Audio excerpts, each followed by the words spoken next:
Bringing you up-to-the-minute financial news whenever and wherever it happens. I'm Michael McKee at the Federal Reserve. This is Bloomberg. Key investors, top executives, global innovators. Join me for in-depth conversations with the biggest newsmakers on the day's top stories. Insight with Haslinda Ahmed, only on Bloomberg. Jumpstart your trading day on Bloomberg Open Interest. 2 hours of single stock stories that are driving the opening bell action. We'll take you to Wall Street, Main Street, the C-suite, and beyond. These are companies that are growing their market. The great companies in the U.S. are the companies hitting the cutting edge. That's a different story. Get the inside track on what's buzzing in markets with the players who are shaping the narrative. If you have bad earnings reports, you're going to get punished. They're not buying what the industry is selling. Join us on Bloomberg Open Interest every trading day, only on Bloomberg. Get your fixed income fix. Watch Bloomberg Real Yield around the world right here on Bloomberg. Context changes everything.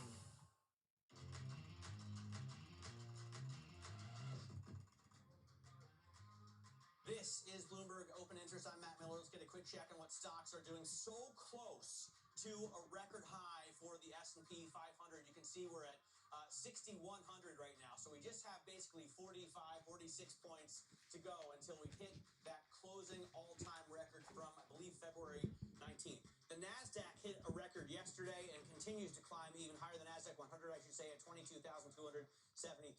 In terms of the movers today, the big one is NVIDIA, and it's up 2%. So for a $3 trillion plus company, that makes a big difference. Micron is down, but it's only worth 140-some billion dollars, so small in comparison. Stellantis moving up, Tesla moving down, Bumble cutting a lot of workers, and you can see Meta, Facebook unchanged there. But I guess the real deal right now, Katie, is we're waiting to hear from President Trump at NATO. Absolutely. President Trump about to speak any minute from the NATO summit in the Netherlands. Back home, the president is facing a self-imposed July 4th deadline to pass his tax and spending bill, and he's 2 weeks out from the July 9th expiration of that global tariff pause. On all of this, let's bring in Bloomberg Washington correspondent Tyler Kendall. Let's start Look at the big with man walking NATO. out to the podium there. There we go. Yeah, due to start speaking any second. Tyler, just give us a drumbeat, what we've accomplished at NATO. We know that NATO leaders did back that plan to raise defense spending.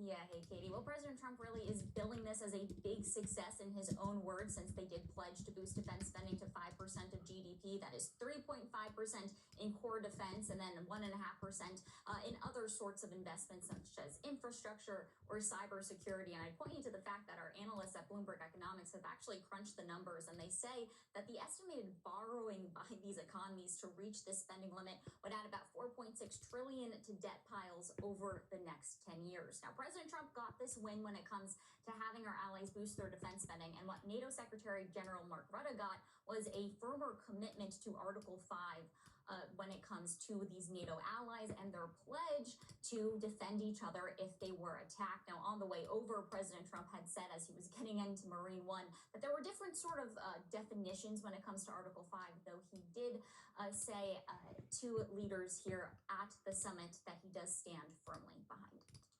We're just getting headlines that President Zelensky had a long and productive meeting with President Trump. And I guess as we're all focused so much on Israel and Iran, the Ukraine issues have not fallen on the back burner, but it just hasn't been in the news cycle.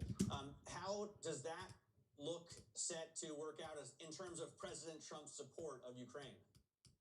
Well, actually, much to your point, Matt, a person familiar who was in the room with President Trump and other NATO allies said that he told the leaders that the situation in Ukraine has, quote, gotten totally out of control. So it is clear that this White House does want to see some sort of progress, some sort of movement when it does come to that conflict, considering that President Trump has previously pledged that he would be able to get them to come to some sort of resolution. We know that the president has spoken with Russian President Vladimir Putin in recent days, who offered to mediate the conflict when it did come to Israel and Iran. And he said openly that he told the Russian president that he should focus on mediating his own conflict first before getting into any other issues. All right, Tyler, thanks very much. Tyler Kendall there in Washington. I guess I didn't see the really big one walking out too. But we are waiting for President Trump to walk out to that podium any minute now. And as soon as he begins speaking, we will bring you those remarks at the NATO summit. Also, Fed Chair Jay Powell is back on Capitol Hill, this time testifying before the Senate Banking Committee. They will be getting set up there right now. You heard his opening remarks yesterday because he delivers essentially the same speech to Congress that he does to the Senate. But the questions will be different. But the questions will be different. Sometimes you could argue spiritually similar. Of higher quality, though, out of the Senate. Plus, we're going to speak with Goldman Sachs Chief U.S. Equity Strategist David Kostin after the break. This is Open Interest.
Building another art museum of the Guggenheim. Now, Louvre's big enough. Why do you need a Guggenheim as well, right next door? I think it's a great question. I think the beautiful thing about the UAE and Abu Dhabi is we live with over 200 nationalities. And in doing so, they have become a part of the country's and the city's fabric. And we need to celebrate that. So we need to celebrate everybody's identity, everybody's background, everybody's heritage, everybody's history. And what a beautiful way in doing so in these beautiful institutions. These museums are educational institutions and they're community institutions. So we wanted to curate really a story where you come to Saadiyat Cultural District and you, if you allow me to curate the story, you start off at the Natural History Museum. At the Natural History Museum, you get a glimpse and you get an understanding of how we came to be, how our Earth came to be, how our universe came to be, from a scientific perspective. Once you leave the Natural History Museum, you go to our National Museum, the Sheikh Zayed National Museum. There, you understand the history of this great land. Not just the history of the country, but the people of this land that have been a part of this land for over 300,000 years. You get a glimpse of what the past and the present and the future looks like here in the UAE. From there, you maneuver yourself to the Louvre Abu Dhabi, which is a beautiful universal museum. It is universal in its thematic approach. So there, you basically see a part of you on an equal pedestal with the entire world. From the world of politics to the world of business, Joe Matthew and Kaylee Lines deliver news, insight, and analysis live 2 times a day, every trading day. Balance of Power at 1 and 5 Eastern, only on Bloomberg. It's a multi-trillion-dollar industry. We'll show you what's happening in ETFs like no one else. ETF IQ, only on Bloomberg.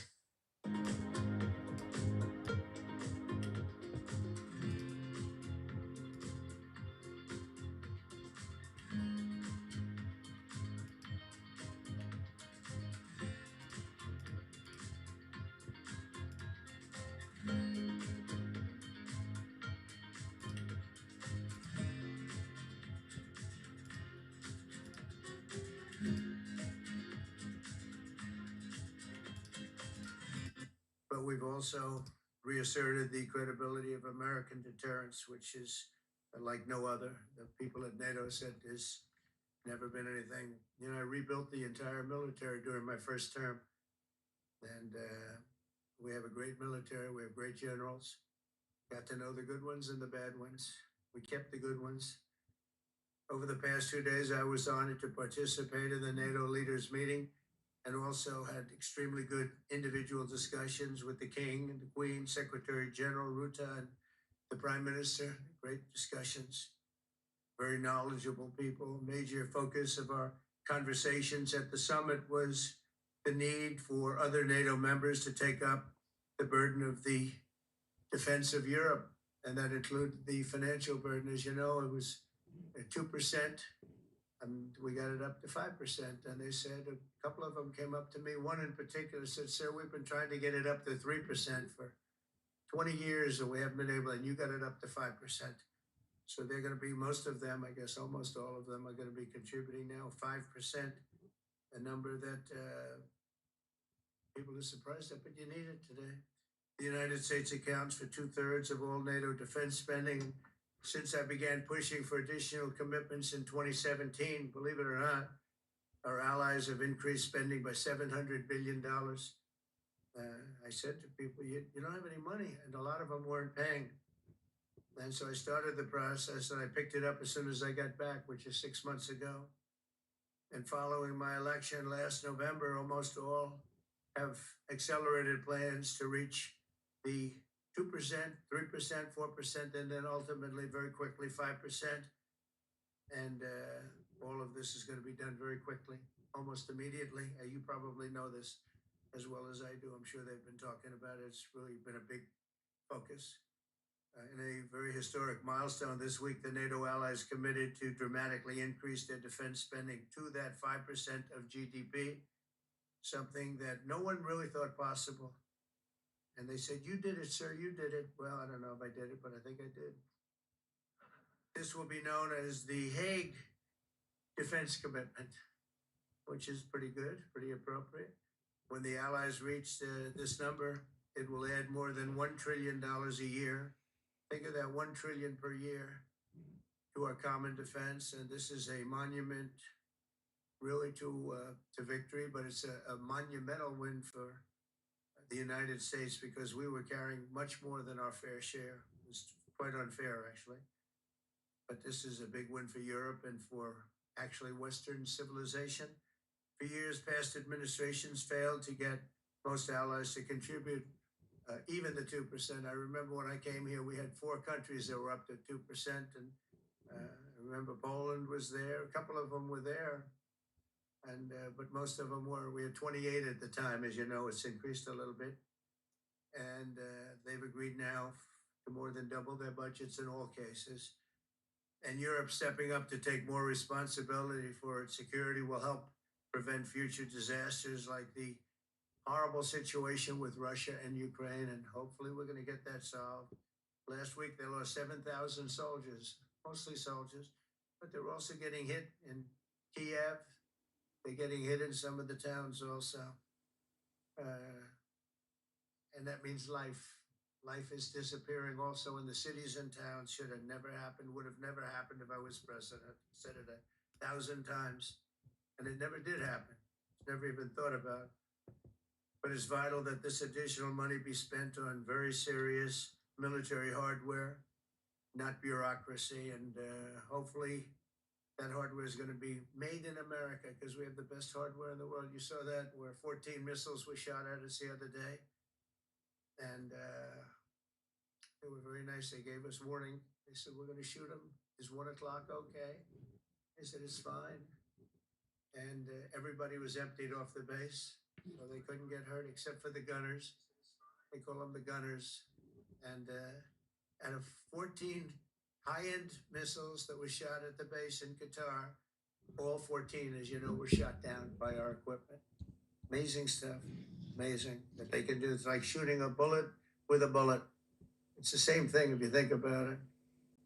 14 out of 14, and they weren't even that surprised. I said, "Did you do that well often?" They said, "We pretty much do, sir." The Ukraine crisis has also highlighted the urgency of rebuilding our defense industrial base, both in the United States and among the allied nations. We cannot afford to be dependent on foreign adversaries for critical minerals. And as you know, we made a deal with Ukraine to take a vast amount of the land they have for minerals. We need it. And once again, I want to thank all of the people in the Netherlands, incredible people. It's a great place. And all of the NATO allies for the tremendous summit that we just had.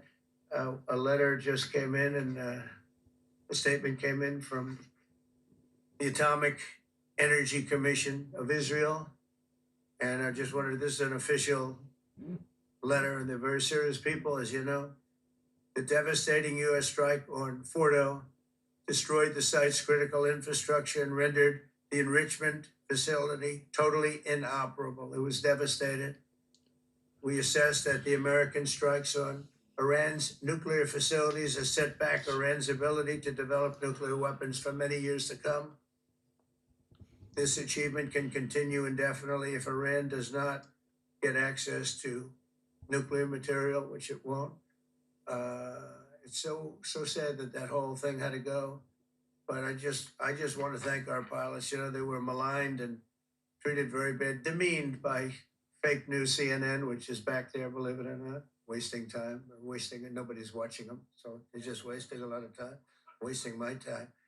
And the New York Times, they put out a story that, well, maybe they were hit, but it wasn't bad. Well, it was so bad that they ended the war. It ended the war.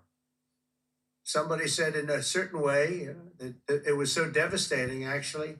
If you look at Hiroshima, if you look at Nagasaki, you know, that ended a war too. This ended a war in a different way, but it was so devastating.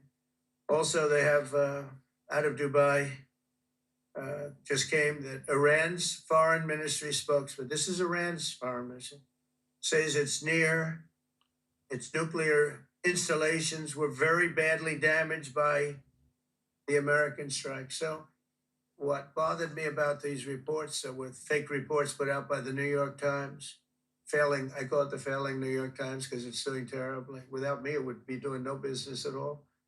But, and by fake news, CNN and MSDNC, all of these terrible people, you know, they have no credibility. You know, when I started, they were at 94% credibility, the media. Now it's at 16%. And I'm very proud of it because I've exposed it for what it is. But when I saw them starting to question the caliber of the attack, was it bad? Well, it was really bad. It was devastating. They were obliterated. Like, you can't get into the tunnels. They just put that over. That just came out. They can't, there's nothing, there's no way you can even get down. The whole thing is collapsed in a disaster. And I think all of the nuclear stuff is down there because it's very hard to remove. And we did it very quickly. When they heard we were coming, it was, you know, you can't move it. Very hard, very dangerous, actually, to move to. And they also knew we were coming. So I don't think too many people want to be down there knowing we're coming. With the bunker busters, as we call them. We're the only ones that have them. We have the best equipment, best nuclear equipment, and we have the best equipment in the world. And by the way, we can't forget our submarine, which was out there. Submarines, actually, but submarine was out there. We shot 30 rockets into an area. Every single one of them, I think it was almost 400 miles away, I think, Pete, right? 400 and long. It was in the ocean, long ways away. And we shot a total of 30. Every single one of them hit within 9 inches from where it was supposed to be. It took out a lot because we didn't do just Fordo. We did 2 others in addition, which hadn't been completely destroyed. So we hit them with a submarine from hundreds of miles away. Amazing, just amazing equipment. Greatest submarines in the world. Nobody's even close. They're 20 years behind us when it comes to submarine Unemployment will technology. tick up and our economic growth will slow. And that's not just me saying this. It is exactly what the Fed's latest economic projections indicate. I hope my Republican colleagues will wake up to the chaos around us. It falls to Congress to stop Trump's trade war and kill this big, ugly bill. And Chair Powell, it falls to you and the Fed board not to pile additional risk onto Trump's existing chaos by dismantling the safeguards that protect American families from another Wall Street meltdown. Thank you, Mr. Chairman. Thank you, Senator Warren. Today we'll hear from the Chair of the Federal Reserve, Jerome Powell, on the semi-annual monetary policy report to Congress. Chair Powell, thank you for your testimony today, and you have 5 minutes. Thank you. Chairman Scott, Ranking Member Warren, and other members of the committee, I appreciate the opportunity to present the Federal Reserve's semi-annual monetary policy report. The Federal Reserve remains squarely focused on achieving our dual mandate goals of maximum employment and stable prices for the benefit of the American people. Despite elevated uncertainty, the economy is in a solid position. The unemployment rate remains low, and the labor market is at or near maximum employment. Inflation has come down a great deal, but has been running somewhat above our 2% longer run objective, and we are attentive to the risks to both sides of our dual mandate. I will review the current economic situation before turning to monetary policy. Incoming data suggests that the economy remains solid. Following growth of 2.5% last year, GDP was reported to have edged down in the first quarter, reflecting swings in net exports that were driven by businesses bringing in imports ahead of potential tariffs. This unusual swing has complicated GDP measurement. Private domestic final purchases, or PDFP, which excludes net exports, inventory investment, and government spending, grew at a solid 2.5% rate. Within PDFP, growth of consumer spending moderated, while investment in equipment and intangibles rebounded from weakness in the fourth quarter. Surveys of households and businesses, however, report a decline in sentiment over recent months and elevated uncertainty about the economic outlook, largely reflecting trade policy concerns. It remains to be seen how these developments might affect future spending and investment. In the labor market, conditions have remained solid. Payroll job gains averaged a moderate 124,000 per month in the first 5 months of the year. The unemployment rate at 4.2% in May remains low and has stayed in a narrow range for the past year. Wage growth has continued to moderate while still outpacing inflation. Overall, a wide set of indicators suggests that conditions in the labor market are broadly in balance and consistent with maximum employment. The labor market is not a source of significant inflationary pressures. The strong labor market conditions in recent years have helped narrow long-standing disparities in employment and earnings across demographic groups. Inflation has eased significantly from its highs in mid-2022, but remains somewhat elevated relative to our 2% longer-run goal. Estimates based on the Consumer Price Index and other data indicate that total PCE in prices rose 2.3% over the 12 months ending in May, and that, excluding the volatile food and energy categories, core PCE prices rose 2.6%. Near-term measures of inflation expectations have moved up over recent months, as reflected in both market and survey-based measures. Respondents to surveys of consumers, businesses, and professional forecasters point to tariffs as a driving factor. Beyond the next year or so, however, most measures of longer-term expectations remain consistent with our 2% inflation goal. Our monetary policy actions are guided by our dual mandate to promote maximum employment and stable prices for the American people. With the labor market at or near maximum employment and inflation remaining somewhat elevated, the Federal Open Market Committee has maintained the target range for the federal funds rate at 4.25% to 4.5% since the beginning of the year. We have also continued to reduce our holdings of Treasury and agency mortgage-backed securities, and beginning in April, further slowed the pace of this decline to facilitate a smooth transition to ample reserve balances. We will continue to determine the appropriate stance of monetary policy based on the incoming data, the evolving outlook, and the balance of risks. Policy changes continue to evolve, and their effects on the economy remain uncertain. The effects of tariffs will depend, among other things, on their ultimate level. Expectations of that level, and thus of the related economic effects, reached a peak in April and have since declined. Even so, increases in tariffs this year are likely to push up prices and weigh on economic activity. The effects on inflation could be short-lived, reflecting a one-time shift in the price level. It is also possible that the inflationary effects could instead be more persistent. Avoiding that outcome will depend on the size of the tariff effects, on how long it takes for them to pass through fully into prices, and ultimately on keeping longer-term inflation expectations well anchored. The FOMC's obligation is to keep longer-term inflation expectations well anchored and to prevent a one-time increase in the price level from becoming an ongoing inflation problem. As we act to meet that obligation, we will balance our maximum employment and price stability mandates, keeping in mind that without price stability, we cannot achieve the long periods of strong labor market conditions that benefit all Americans. For the time being, we are well positioned to wait to learn more about the likely course of the economy before considering any adjustments to our policy rate. To conclude, we understand that our actions affect communities, families, and businesses across the country. Everything we do is in service to our public mission. We at the Fed will do everything we can to achieve our maximum employment and price stability goals. Thank you. I look forward to your questions. Thank you. Now I'll be keeping us to a pretty strict 5 minutes, as we have a lot of senators who want to and deserve time with the chair of the Fed. So, Senator Rounds, we'll start with you. Thank you, Mr. Chairman, for the courtesy.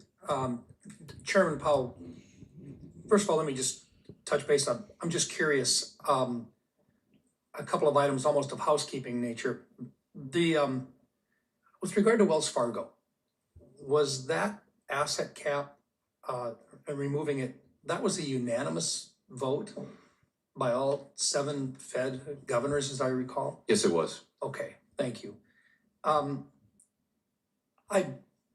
I really appreciated the chairman bringing up the fact that you have identified reputational risk and have addressed it.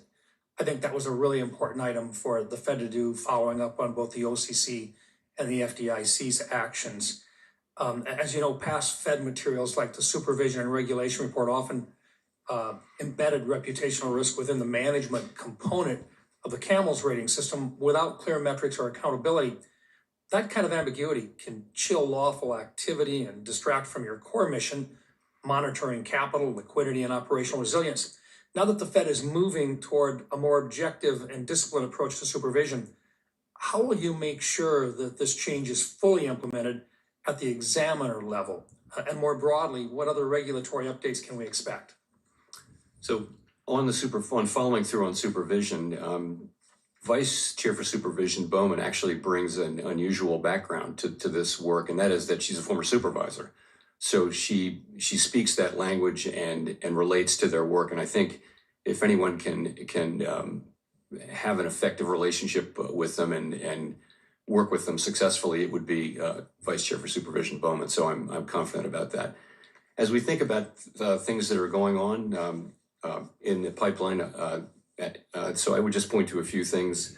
Basel III Endgame. We're going to look at the rating system.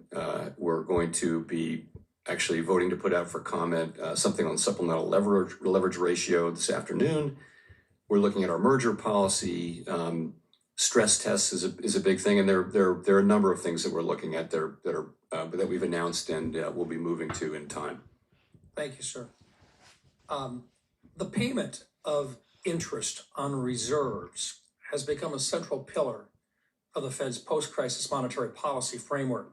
Since the transition away from the pre-2008 scarcity model, where reserves were tightly managed to influence the federal funds rate, the Fed has relied on an ample reserves regime using administered rates like interest on reserves to maintain control over the short-term rates.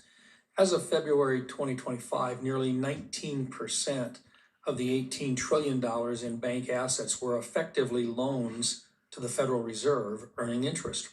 Given this structural shift, how feasible would it be for the Fed to return to a scarcity-based framework where reserves earn little or no interest? And if interest on reserves were eliminated, what would be the impact that would have on the Fed's ability to unwind its balance sheet and manage policy rates?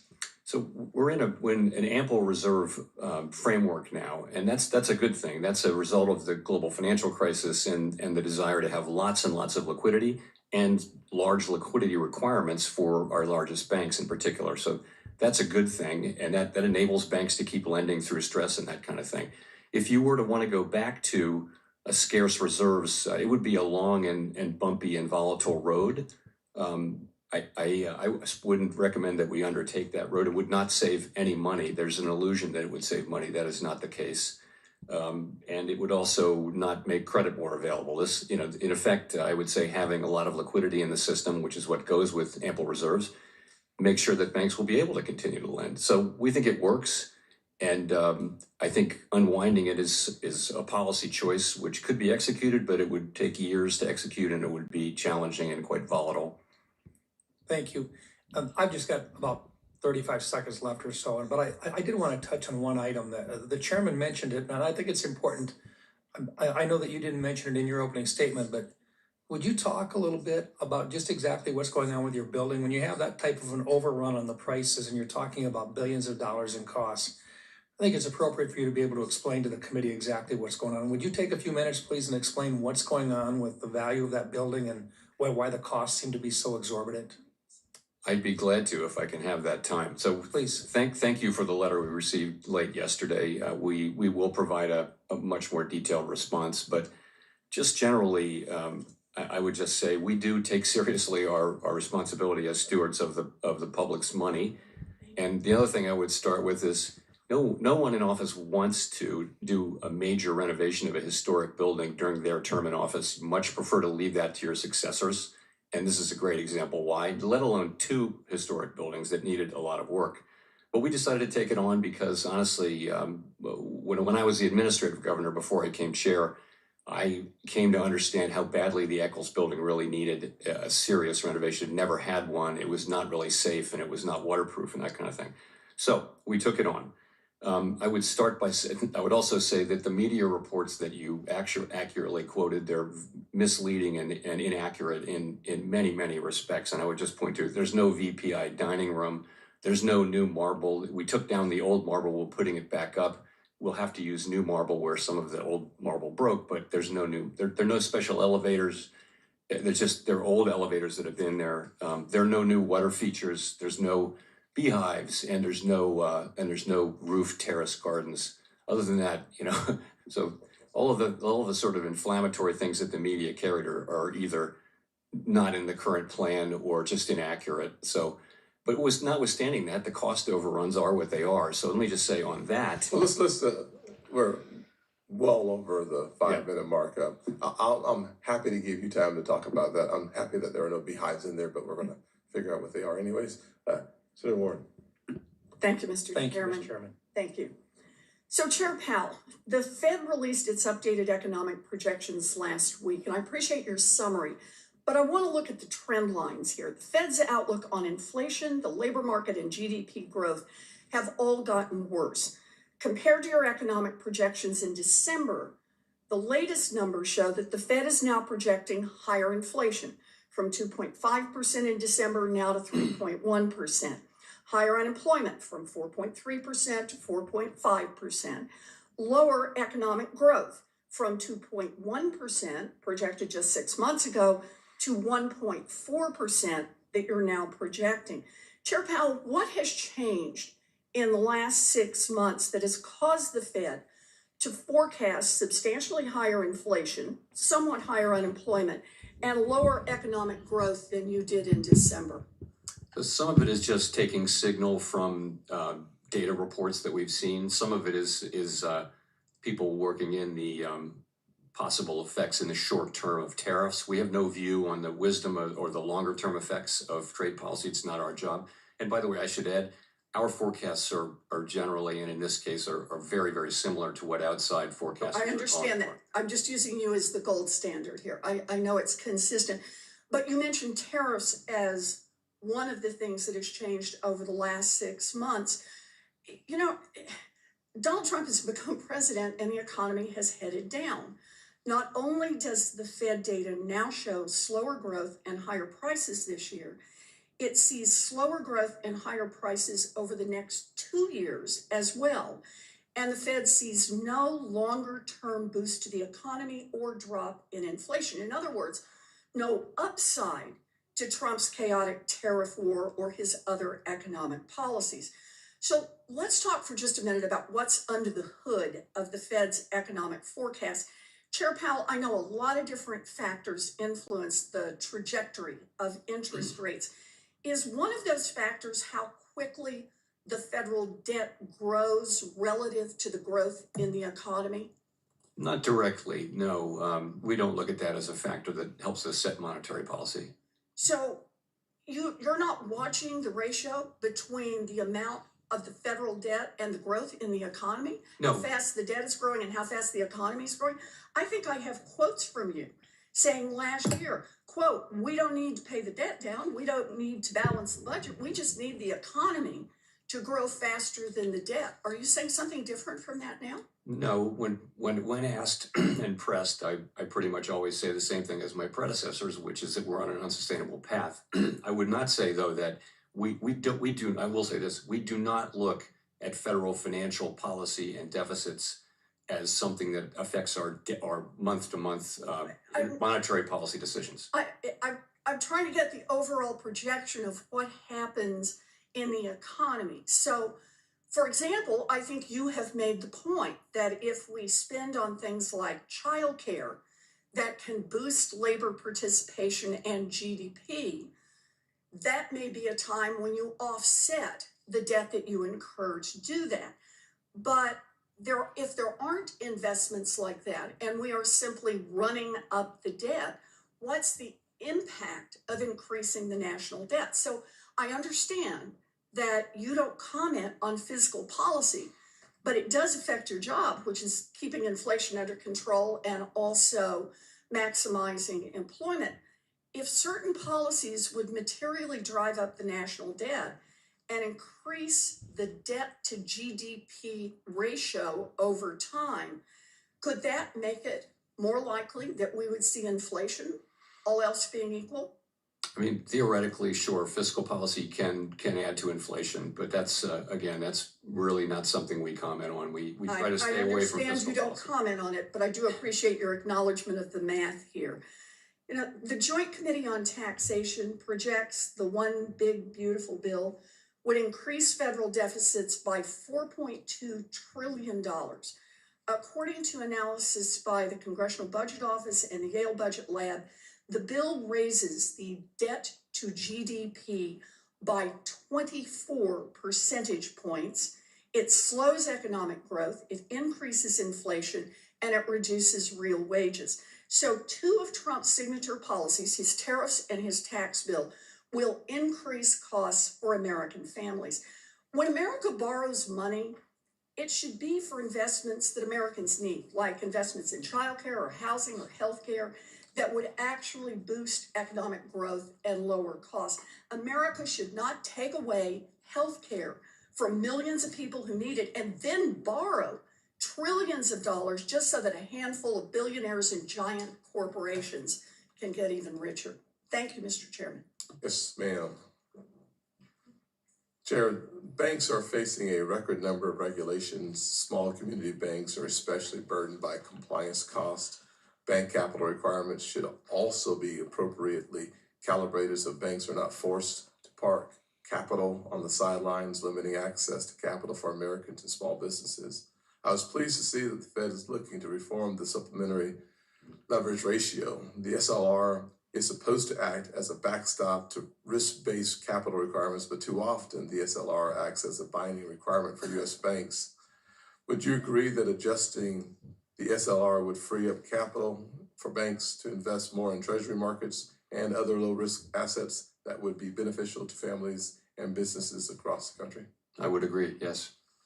Do you agree with so Vice Chair Supervision Bowman recently acknowledged that regulators tend to review individual elements of the capital framework in isolation without considering whether proposed changes are sensible in the aggregate and contribute to a capital framework in which all components work together effectively? Do you agree with her assessment, and how are you looking at the capital framework holistically to ensure that the Fed is not stifling economic growth?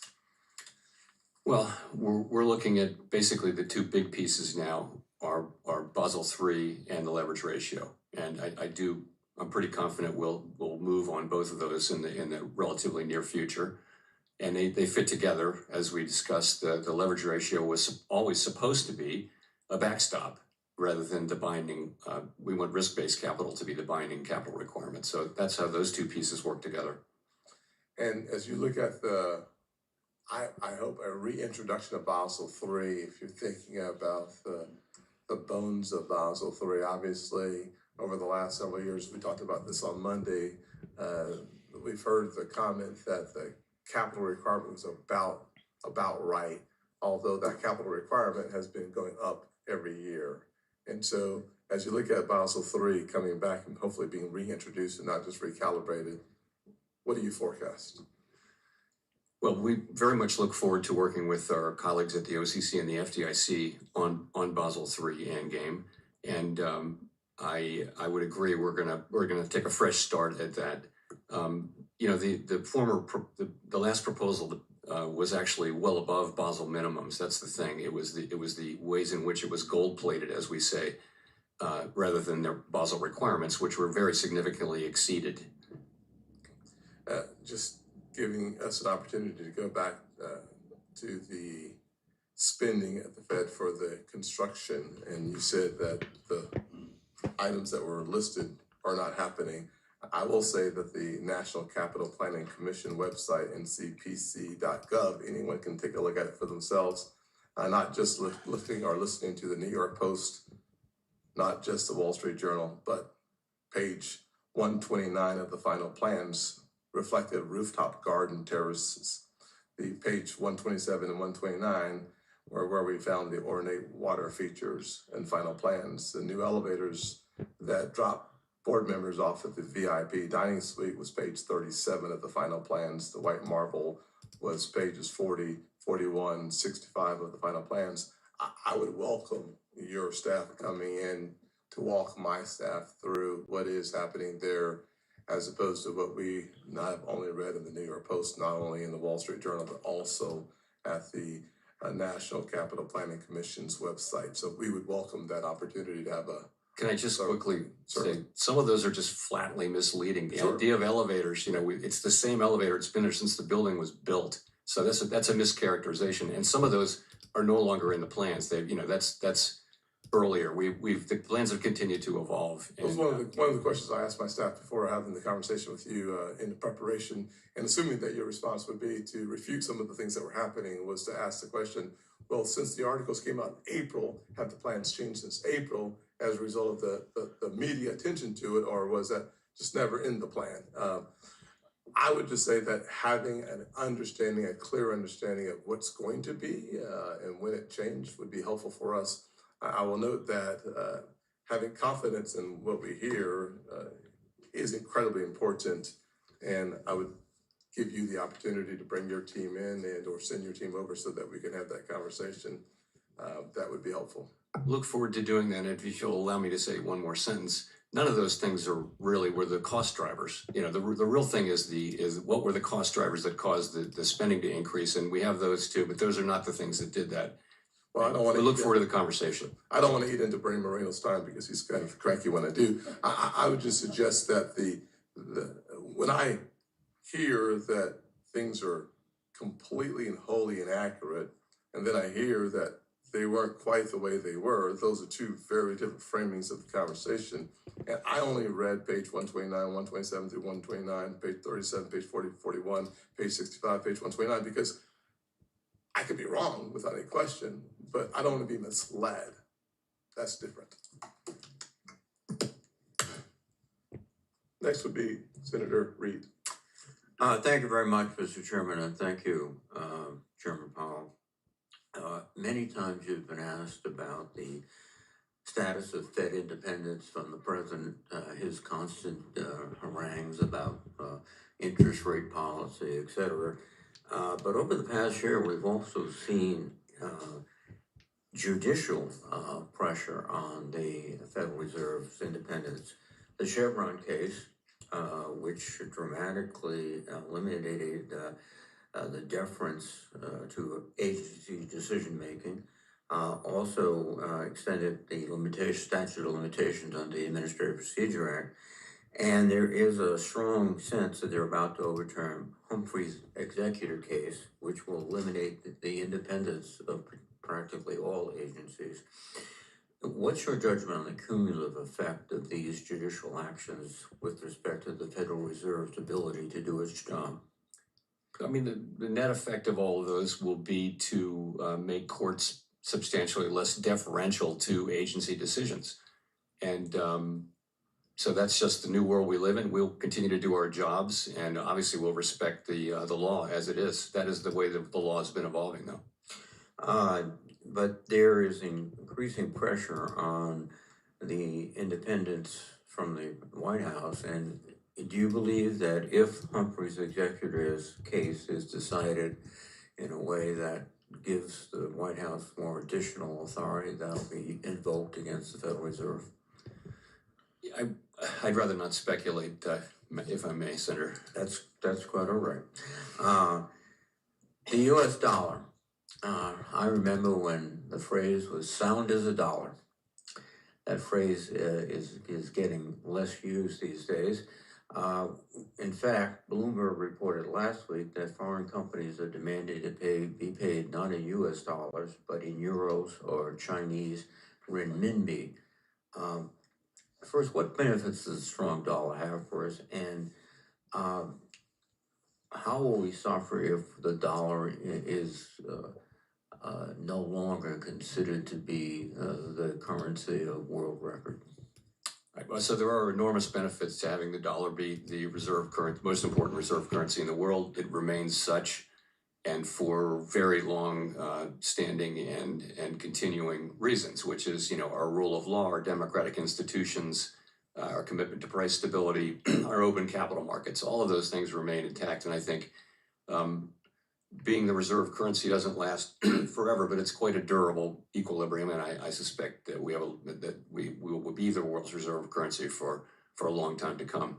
But you're seeing indications that confidence in our currency is eroding in some places. Is that those? I wouldn't say that. I think it's this is a very fundamental kind of foundational aspect of the global financial system, is the role of the dollar.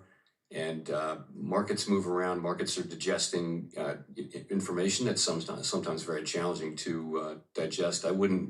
I'd be very reluctant to come to any longer run conclusions about things that fundamental this quickly. Well, I would suggest, and I know you'll keep your eye on it going forward. One of the things you've made very clear is that income inequality and low rates of upward economic mobility are two of our biggest challenges. And you've also indicated that this is probably beyond the ambit of the Fed in terms of dealing with this. These are more legislative issues. And I would concur.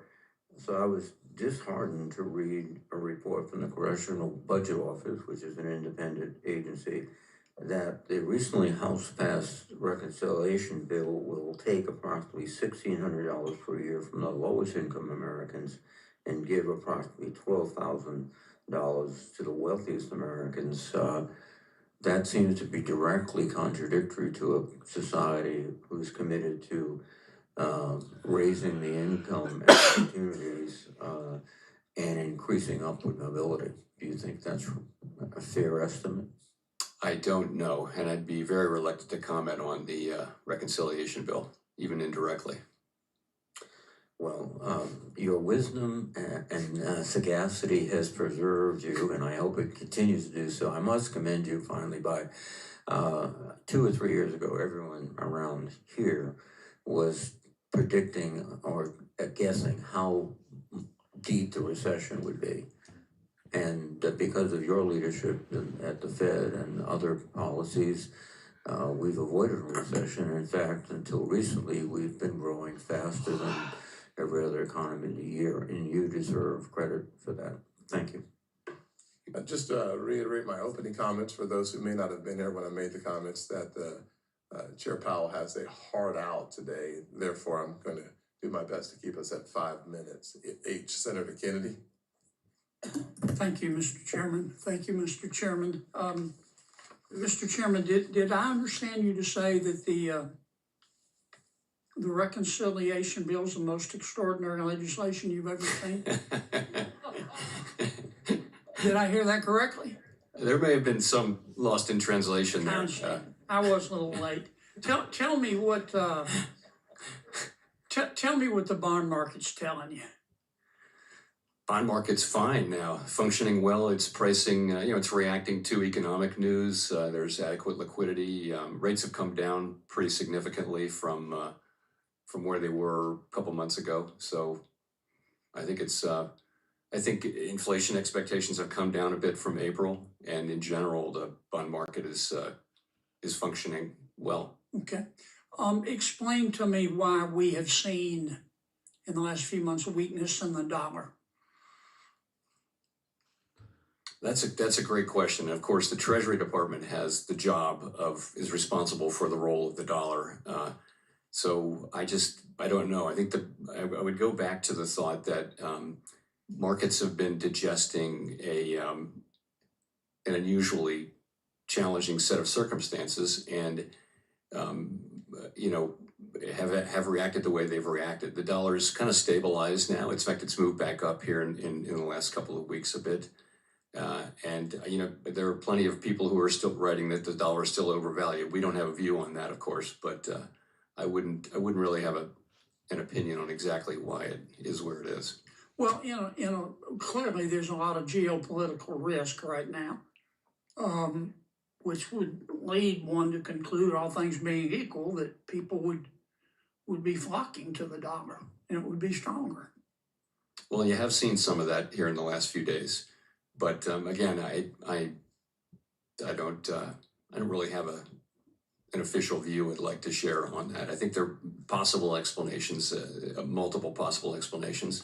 Again, one of which is that some people still feel the dollar is highly valued. Yeah. But we'll see. I want to talk for a few minutes about tariffs and inflation. What does history tell us about tariffs and its impact on inflation or deflation? So the thing is, we've been through a long period in which tariffs were going down. Remember, since World War II, really, it's been a process of lowering tariffs globally. So there just isn't a lot of modern learning on that. I think people look at the incidence of tariffs during the president's first term, but those were like 1/6 the size of what's people are estimating now. And they do find some effects on inflation. But remember, in 2019, when those tariffs were put into place, the economy was slowing. We actually cut rates 3 times. Inflation was running at 1.5%. So it was a very different time. This is different. I think one of the reasons why it's so challenging is that there really isn't a modern precedent. And I think we have to be humble about our estimates.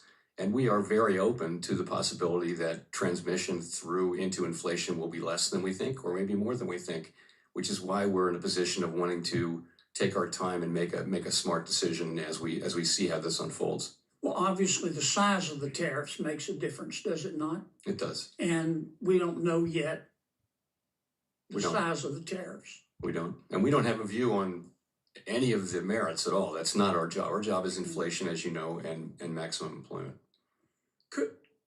Will it also matter? Let's assume that there is upward price pressure. Would it matter how much businesses decide to pass on versus just eat? Does that make sense? Yes, that matters. That is what matters. The question is, who's going to pay for the tariffs? Originally, it's the importer, but it gets passed along through the distribution chain to some extent to the consumer. The ultimate question of it is how much of it does show up in inflation. And honestly, it's very hard to predict that in advance. So we're watching to see, what shows up in measured inflation. If the president's trade negotiators pursue reciprocity, which I define as both sides reducing, in a quid pro quo, reducing tariffs and trade barriers as much as possible. Ideally, in a perfect world, we would end up with 2 sides with 0 tariffs and 0 trade barriers. Would that be inflationary? No, not at all.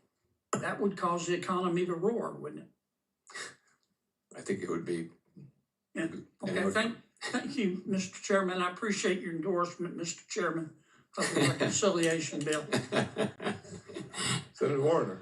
Thank you, Mr. Chairman. Funny, Senator Kennedy, I didn't interpret his comments that same way. I would also say that, one, thank you, and we echo what Senator Reid said, thank you for your independence and doing the job. End of the day, I think tariffs are a tax and they're going to hit, I think, starting next quarter. And again, I think the reciprocity argument, that would be a nice goal. I guess, I hope we can then explain to the Australians who are a strong ally of us, who we have a free trade agreement, so we don't have tariffs, who we have a trade surplus with, who I'm hoping we're going to be able to build jointly submarines, why they, with all those things, still got whacked with a 10% tariff. Doesn't seem rational or logical to me. But let me get to, I've been very concerned about some of the Trump administration's, I think, mismanagement of the federal workforce. I can tell you some of the DOGE approach in the national security and intel world. Cuts are having dramatic effects. But today I want to mention something that, frankly, doesn't get a lot of attention. A very small entity, the Bureau of Labor Statistics. U.S. economic data, which has always been independent, it's really been viewed as the gold standard across the globe. And frankly, the BLS data often is the guidepost that investors use regularly. BLS helps us get information about cost of living increases, policy making for you guys. It's used to adjust payments on the roughly $2 trillion in Treasury bonds. The truth is that the BLS data shouldn't be degraded on any basis, yet the administration has so dramatically, and I hope my Republican colleagues will hear on this, cut back the staffing at BLS, that the BLS has had to significantly cut back on the collection of critical price and inflation data. Normally, BLS staff, when you don't have all the data collected, will estimate about 10% of the inputs into the CPI. Now, with these cutbacks, they've had to estimate close to 30% of the data. That means faultier data. How can we grapple with this, and what does the undermining and staffing shortages at a BLS mean in terms of your ability at the Fed to do your job? You know, we can still do our job. I would not want anyone to think that the data have deteriorated to a point where it's difficult for us to understand the economy as well as we can understand it, which is not perfectly. But the direction of travel is concerning. The U.S. has been a leader globally in investing in how to measure the output of a modern economy, which is something that we've led the world in for a long time. And it really helps not just policymakers, but also businesses. If we have accurate information about what's going on in the economy, you're making decisions based on that economy, not just the Fed, not just you, but private companies as well. So I think it's I think it's something we should continue to invest in.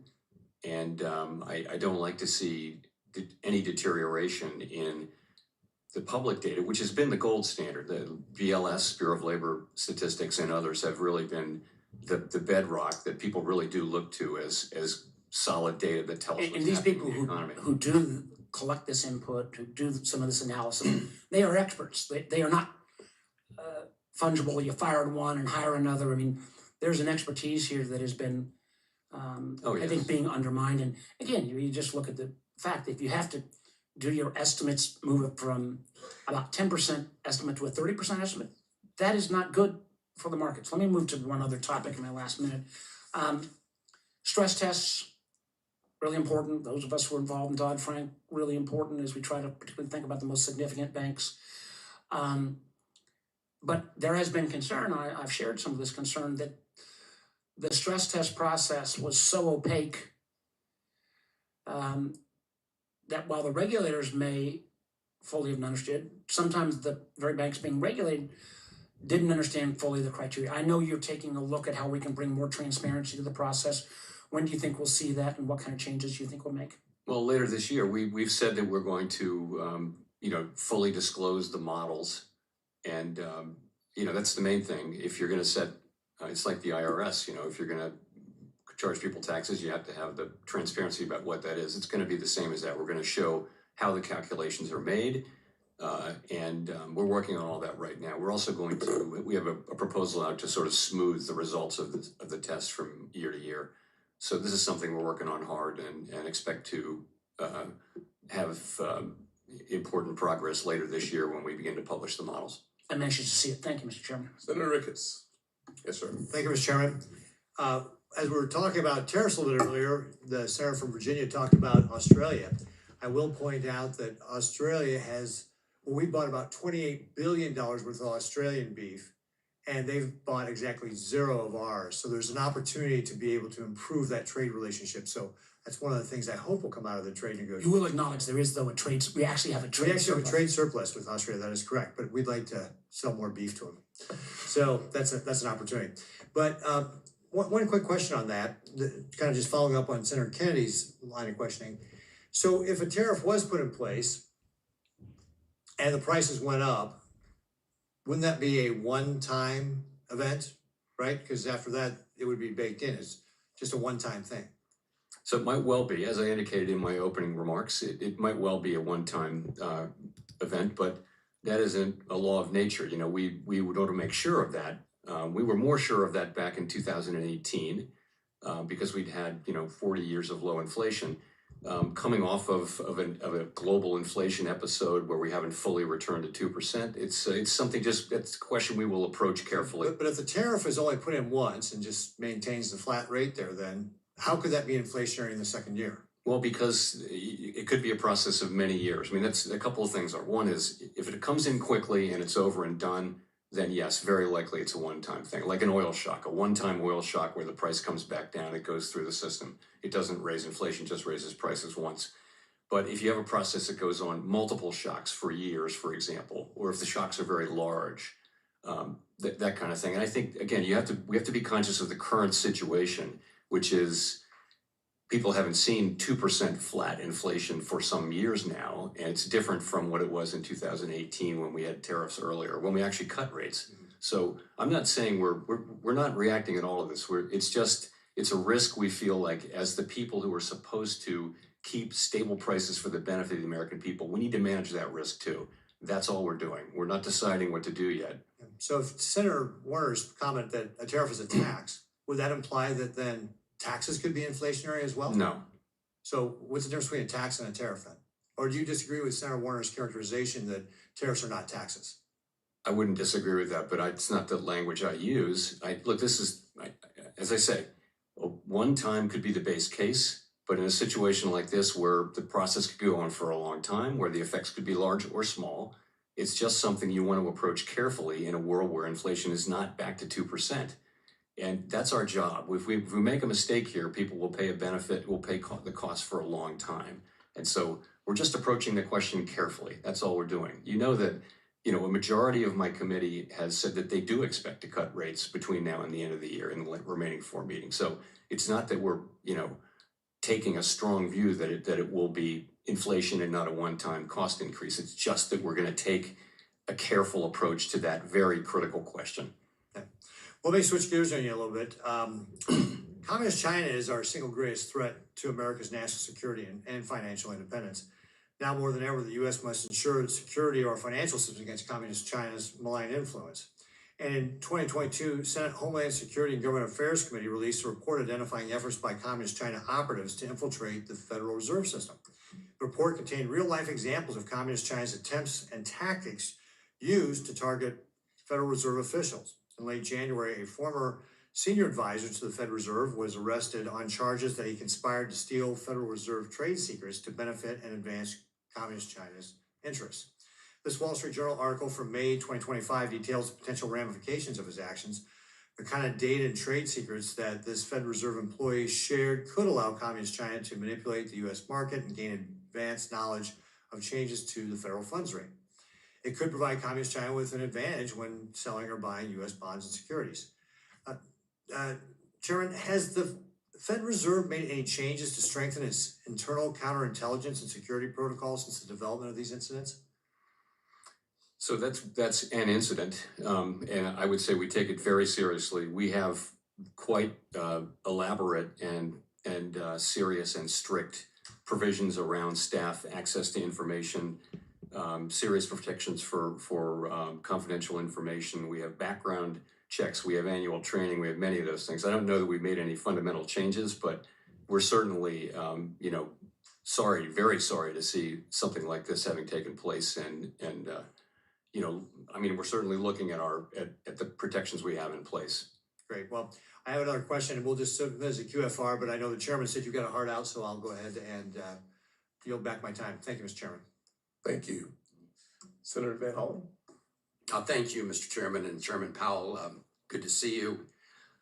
I want to start by acknowledging the continued uptake of the FedNow real payment system. I know I've raised the development and rollout of that system with you in many, many hearings over many years.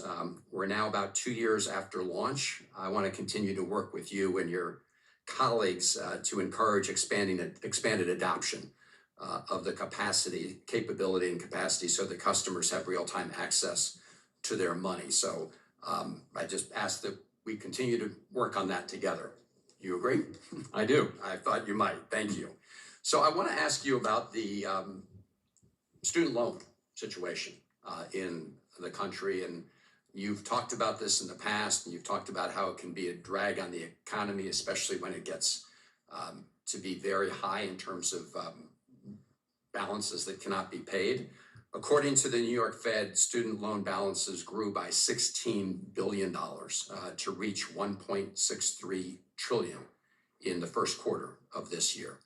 Data shows an uptick in the student loan delinquency rate overall, the age of delinquent borrowers, and the number of newly delinquent borrowers. The Department of Education, meanwhile, restarted debt collection activities last month. And starting in July, nearly 2 million borrowers could see their wages being garnished. Meanwhile, here in the Senate, President Trump and Republican senators are working to pass this piece of legislation that would limit affordable loan repayment options and make it harder for borrowers to responsibly repay their debt and get back on a path toward financial health. So, Mr. Chairman, you said before in your testimonies that student loan debt can negatively impact borrowers' ability to fully participate in our economy, and that it can weigh down on the economy overall. Is that still your view? Yes, it is. And could you just share your assessment, just from a factual perspective, about how this problem seems to be growing at this point in time, and what would happen if we allow all of these borrowers to default? So the point I was making, I try hard not to comment on things that aren't Fed policy, but I broke that rule in this case many years ago, so I'll just say what I said then, which is, you can make all kinds of investments, and you can discharge if you can't pay back the loan, you can discharge it in bankruptcy. The one exception we make is student loans. And I ask whether that is wise national policy. People would borrow to invest in their education. That we do not forgive. It seems like something for Congress to consider, that's all. It's none of the Fed's business, really. Ultimately, it's not a big macroeconomic thing, but I've said it before. I said it again. Mr. Chairman, I appreciate your breaking your own rule before, and I appreciate your I won't do it again now. I could not agree with you more about the anomaly in the ability to discharge a debt in bankruptcy. The idea that student loan sort of is the one category of debt that we don't allow to be discharged is confounding. I think, unfortunately, so far, it's been a sign of the power of some of the companies involved in that area. And I just came from another committee where I'm the ranking member, so I apologize if you already talked about the tariff situation. But I know this was obviously a factor that you all had to consider in making decisions about changes in the interest rates. Obviously, there's a lot of uncertainty in the economy. I mean, I hear it every day from Marylanders. We have the Port of Baltimore. We have lots of small businesses that rely on tariffs. You're an economist. You know that increasing tariffs is like increasing taxes across the board. But can you just speak to the uncertainty component of all of this and how that is weighing on people's decisions? So surveys show very widely that people feel uncertain about the economy, and they do point to tariffs in that answer. I will say, though, that actually peaked back in April and has come down a little bit. And if you talk to businesses, I talked to an unusually large number of business people in the last couple of months, and the feeling is a little better now than it was. They're getting on with it and feeling, I'd say surveys are still showing depressed sentiment, but it's moved up from where it was. I would say, Mr. Chairman, that may be the case at this moment, but we all know that we could wake up any morning and see another tweet, and that could change dramatically. So I appreciate your efforts to try to do what you can to meet your dual objectives at the Fed. Thank you, Mr. Chairman. Yes, sir. Senator Lummis. Thank you, Mr. Chairman, and thanks, Chairman Powell, for being here today. As you know, what always vexes me and has for the last 4.5 years about the Federal Reserve is the bank supervision function as opposed to the monetary policy function. So I'm going to focus on bank supervision. First of all, I do want to thank you and Vice Chair Mickey Bowman for ensuring reputation risk has been removed from the bank supervision process. It was very arbitrarily used by those who were supervising. On January 27th, 2023, I'd call it the high watermark for Operation Choke Point 2.0. The Federal Reserve Board, in coordination with President Biden's White House, executed a coordinated attack to isolate the digital asset industry from the banking system. And while the Fed has taken steps to adopt a more balanced approach to digital assets, which I appreciate, the legacy of January 27th, 2023 remains with us today. So I'd like you to look at this quote. It says, issuing tokens on open, public, and/or decentralized networks or similar systems is highly likely to be inconsistent with safe and sound banking practices. So my first question is, do you recognize this quote? Yes, not super clearly, but yes, I do. Because it's from the Federal Reserve Board's policy statement on Section 913 of the Federal Reserve Act, which was formally adopted by the board on January 27th, 23. So now, Chairman Powell, I want to show you another statement, and I'm sorry if you can't see it clearly, I'll read it to you.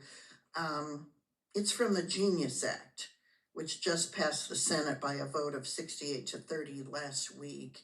And it takes the opposite position to the board's policy statement on issuing stablecoins on an open, public, distributed ledger. So my question is, what has changed about the risk of stablecoins since the board adopted its policy in 2023? And now that the Congress has weighed in, at least the Senate has weighed in and sent the Genius Act to the House, does the board plan to withdraw the policy statement on Section 913? So I think what has changed is, if you go back, that's a couple of years ago, that was the period of high-profile failures and fraud and that kind of thing.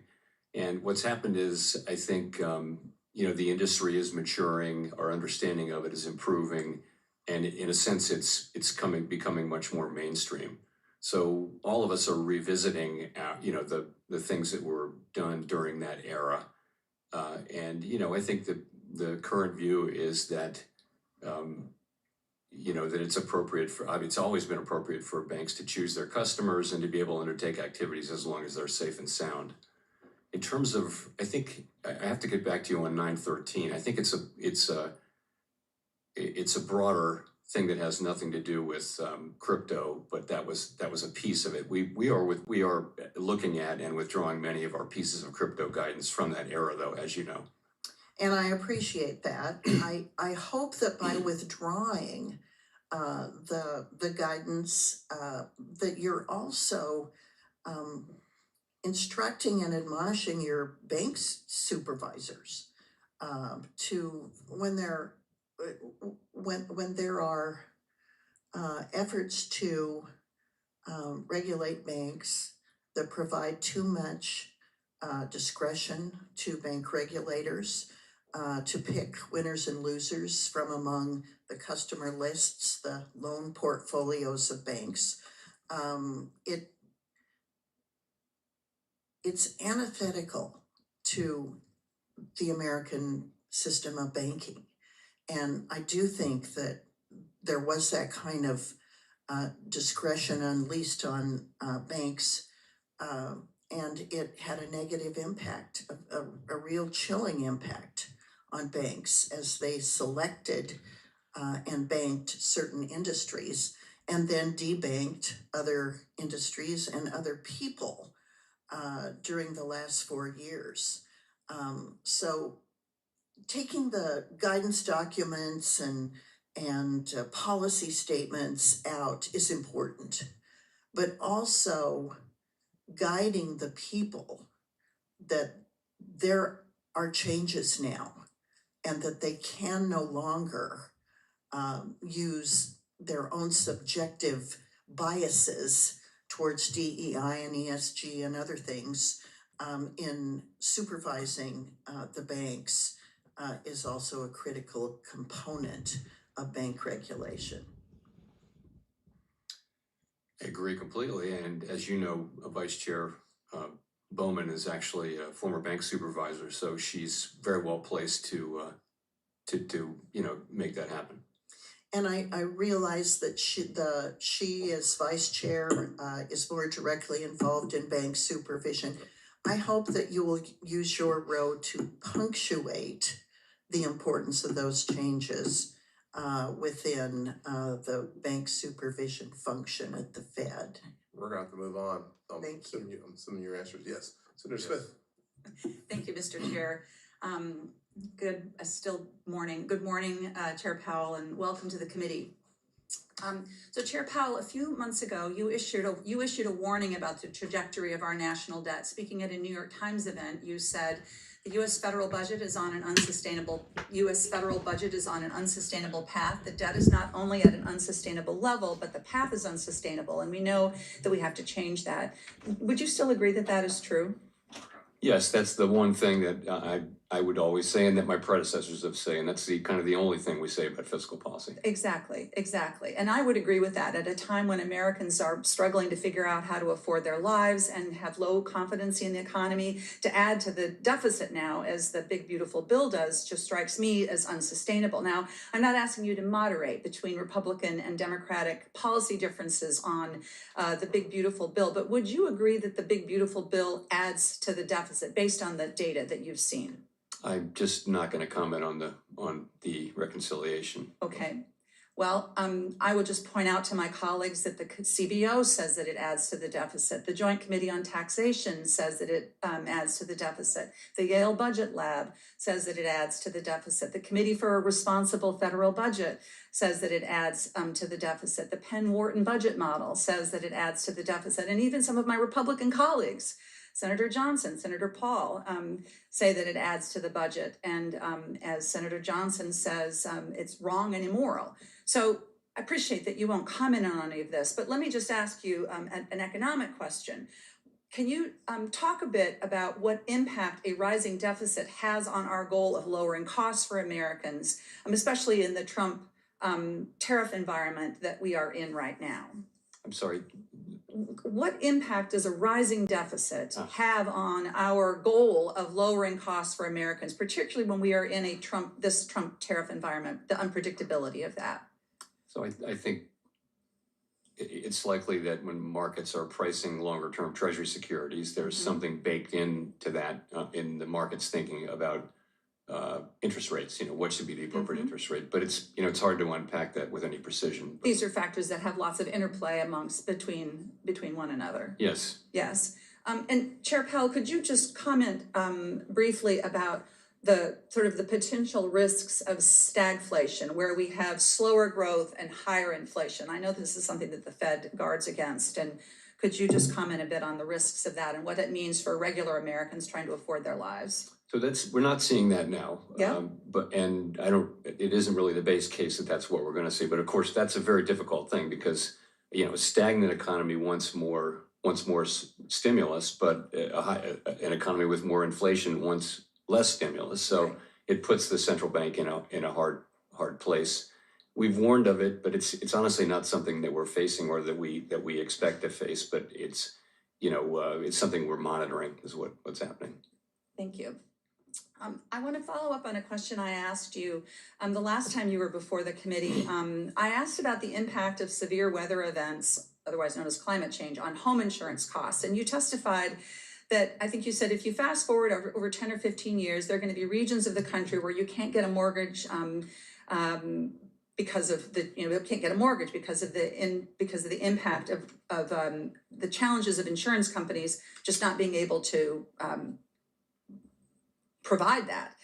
Since February, when I asked you that question, home insurance rates have continued to climb. A recent analysis about climate risk from First Street found that financial burdens from severe weather are driving up household costs and triggering increased mortgage defaults. Now it's at about 8% now, but they project that by 2035, 30% of all foreclosure losses would be related to climate impacts, which is pretty stunning.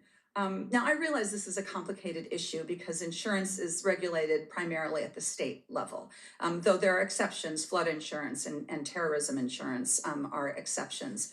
But I wonder if you would comment on this. I'm thinking a lot about what impact this has on housing costs, which is a big component of inflation and a place where housing costs are rising higher than the general inflation rate right now. Many things are driving up housing costs. That's true. It's of course mortgage rates, but it's also zoning costs and things like this for properties that are near the water. Particularly, for example, we spend some time down in Florida. Property insurance just gets more and more and more expensive, and to the point where it also almost makes sense to self-insure, and that's because of just big losses. Companies are just putting that in their models, and they're charging what they need to to charge to make a return. And if they can't get that, then they'll leave that state. So that seems to be what's happening. I know I'm out of time, Mr. Chair. Thank you. You're always polite. So. Minnesota, no. Okay, which way in 2 seconds? Yes. That's why they call me the Velvet Hammer, sir. I didn't say that you weren't harsh as well. You're just nice when you do it, like just right now. See, Senator Moreno reminded me not to give Tina a compliment in the middle of the day. Chairman Powell, just want to make certain I understand this correctly. Control inflation and maximize employment. That's it. 2 things, correct? Yes. So let's take one at a time. Maximize employment. Do you care if every American makes minimum wage or makes a livable wage? Is that something that factors into your thought process? In other words, we have full employment, but most Americans are on substandard wages. Does that change your calculus? Does it change my what? Calculus. Do you care? In other words, is it full employment is full employment? Every American has a job, but they're making minimum wage. Versus having a family sustaining wage. Does that matter to the Federal Reserve? It would matter to the country a lot. I'm saying, does it matter to the Federal Reserve when you're making your decision? Honestly, we don't really have the tools to affect that. Right. So it doesn't factor in. Now that's different than us. The people of this country elect us to make certain that their wages are higher than inflation. And by the way, let the records show that real wages are up this year. So we've done that, not the Federal Reserve. Second piece of it is, let's talk about inflation first. Well, we've helped control inflation, which is we're going to jump right into the inflation conversation. There's different kinds of inflation. There's different causes. There's not witnesses to inflation. There's key actors to inflation. Would you agree? Sure. Okay. So let's talk about the actors. Did you comment during COVID lockdowns that was a bad idea, meaning that you're shutting down the entire economy. It's not a button. I hit the button, you can hear me. It's on and off. COVID wasn't that. We just shut down the economy. Any comments on that? Of course not. Okay, so you didn't comment on that. Vaccine mandates, something that my Democrat colleagues loved. If you don't get the vaccine, you're a terrible human being. You can't go to work. In fact, Joe Biden was overruled by the Supreme Court because he said that if you work in a company with more than 100 employees and you don't get vaccinated, the company has the ability to fire you, unless you prove that you're negative on COVID. That obviously is a supply chain shock. Wouldn't you agree? If I'm running an assembly line and now I have to put my people 6 feet apart and now I have people quitting or not coming to work or I have to fire them, that's a supply chain shock. Wouldn't you agree?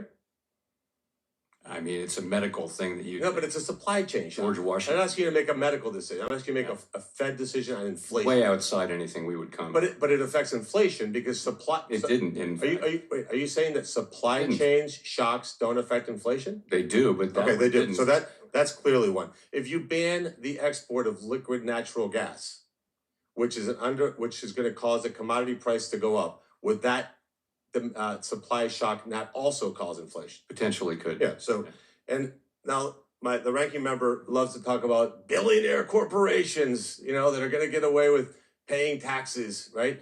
Who pays corporate taxes? Like, who pays it? Is it like some obscure Wizard of Oz character behind the curtain that is a corporate entity that pays taxes? Who pays taxes? I mean, ultimately, it's shareholders and customers. So I'm going to read you a line. You tell me this is accurate. On taxes, it's not possible to know in advance precisely how the costs will be shared for taxes. I added Correct. that. I would But it is highly likely that consumers will pay a meaningful share. Meaning if the ranking member has her way, let's just tax corporations at 100%. Why not? Be fantastic, right? Nobody would want to start a company, but that aside, that cost would be added to consumer products, correct? A tax or a tariff? What are you talking about now? If the income tax for American corporations goes up, they will share that tax burden with their consumers. True or false? Yeah, ultimately. Yeah. So then taxes do raise inflation, but you don't comment on. I mean, they have it. And you don't. But you don't. Not true. I got empirically, it's not true. The chairman's going to beat me up in 56 seconds. So, but you sent me a very nice letter, which I appreciate. And it says the Federal Reserve plays no role in commenting on trade policy. So you don't comment on supply shocks. You don't comment on tax policy, which clearly affects inflation. You don't comment on the demand pull. You just said now that we should forgive student debt. Why is a person that goes to Harvard, that gets a gender studies major, pays Harvard obscene amounts of money because professors are grossly overpaid there?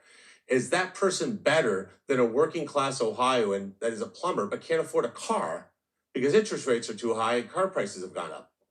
Why don't we forgive that person's car loan instead of forgiving their student loan? But you don't comment on that. You comment on tariffs. So I'm going to just show you. I don't comment on tariffs at all, actually. I comment on only inflation. commented on tariffs. You've I'm only commenting on the tariffs. wisdom of tariffs. The chairman's over there in the conversation. So I'm going to show you a chart here. This is car prices. I'm paying attention, however. This is car prices since this year. Car prices are down. Car prices are down. Inflation in America is down. We got elected by millions of voters. You got elected by one person. He doesn't want you to be in that job.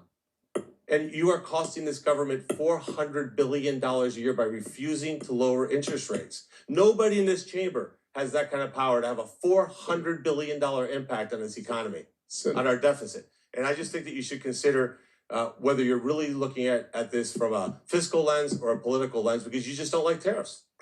Senator Warnock is next. Thank you, Chair Scott. Thank you, Chair Scott, and thank you, Chair Powell. Good to see you. The United States national debt currently exceeds $36 trillion. Last year, we paid nearly $1 trillion in interest on the debt alone, more than the federal government spent on educating and feeding our children. Chair Powell, how does the Fed consider rising national debt levels during discussions about adjusting interest rates? We really don't. We take fiscal policy as completely exogenous, and we look at the data that's coming in, but we don't. We're never going to take into account budget deficits and things like that.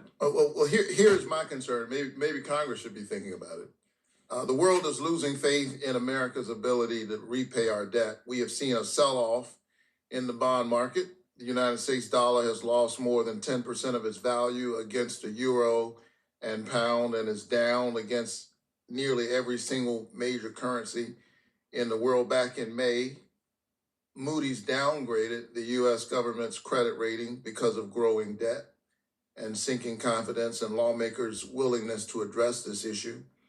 Historically, high debt pushes up interest rates, slowing economic growth and setting up a dangerous debt cycle where both interest rates and debt continue to rise. Chair Powell, how does the size and the trajectory of the national debt affect the Federal Reserve's ability to manage inflation in good economic times and spur investment and hiring in slower economic times? I'm happy to say that today, those things do not affect our ability to do our job. The concern really is that if we don't do something, then there will come a time at which it will be a problem, not for us, but for the country. But that at this time, it does not interfere in any way with our ability to do that is a realistic concern in the future, given the rate of increasing debt. And it's something I'm concerned about, and maybe because it's in the future, maybe that's why, folks who have power, who sit in these jobs, aren't as concerned about it as perhaps the Congress should be. I'm concerned about it as a father of a 6-year-old and an 8-year-old. I'm concerned that my Republican colleagues are planning to ram forward a bill that, according to the Congressional Budget Office, will increase the deficit by $4.2 trillion. So I want us to think about that. We're taking food out of the mouths of hungry children. This bill could cut as many as 16 million Americans off of health care.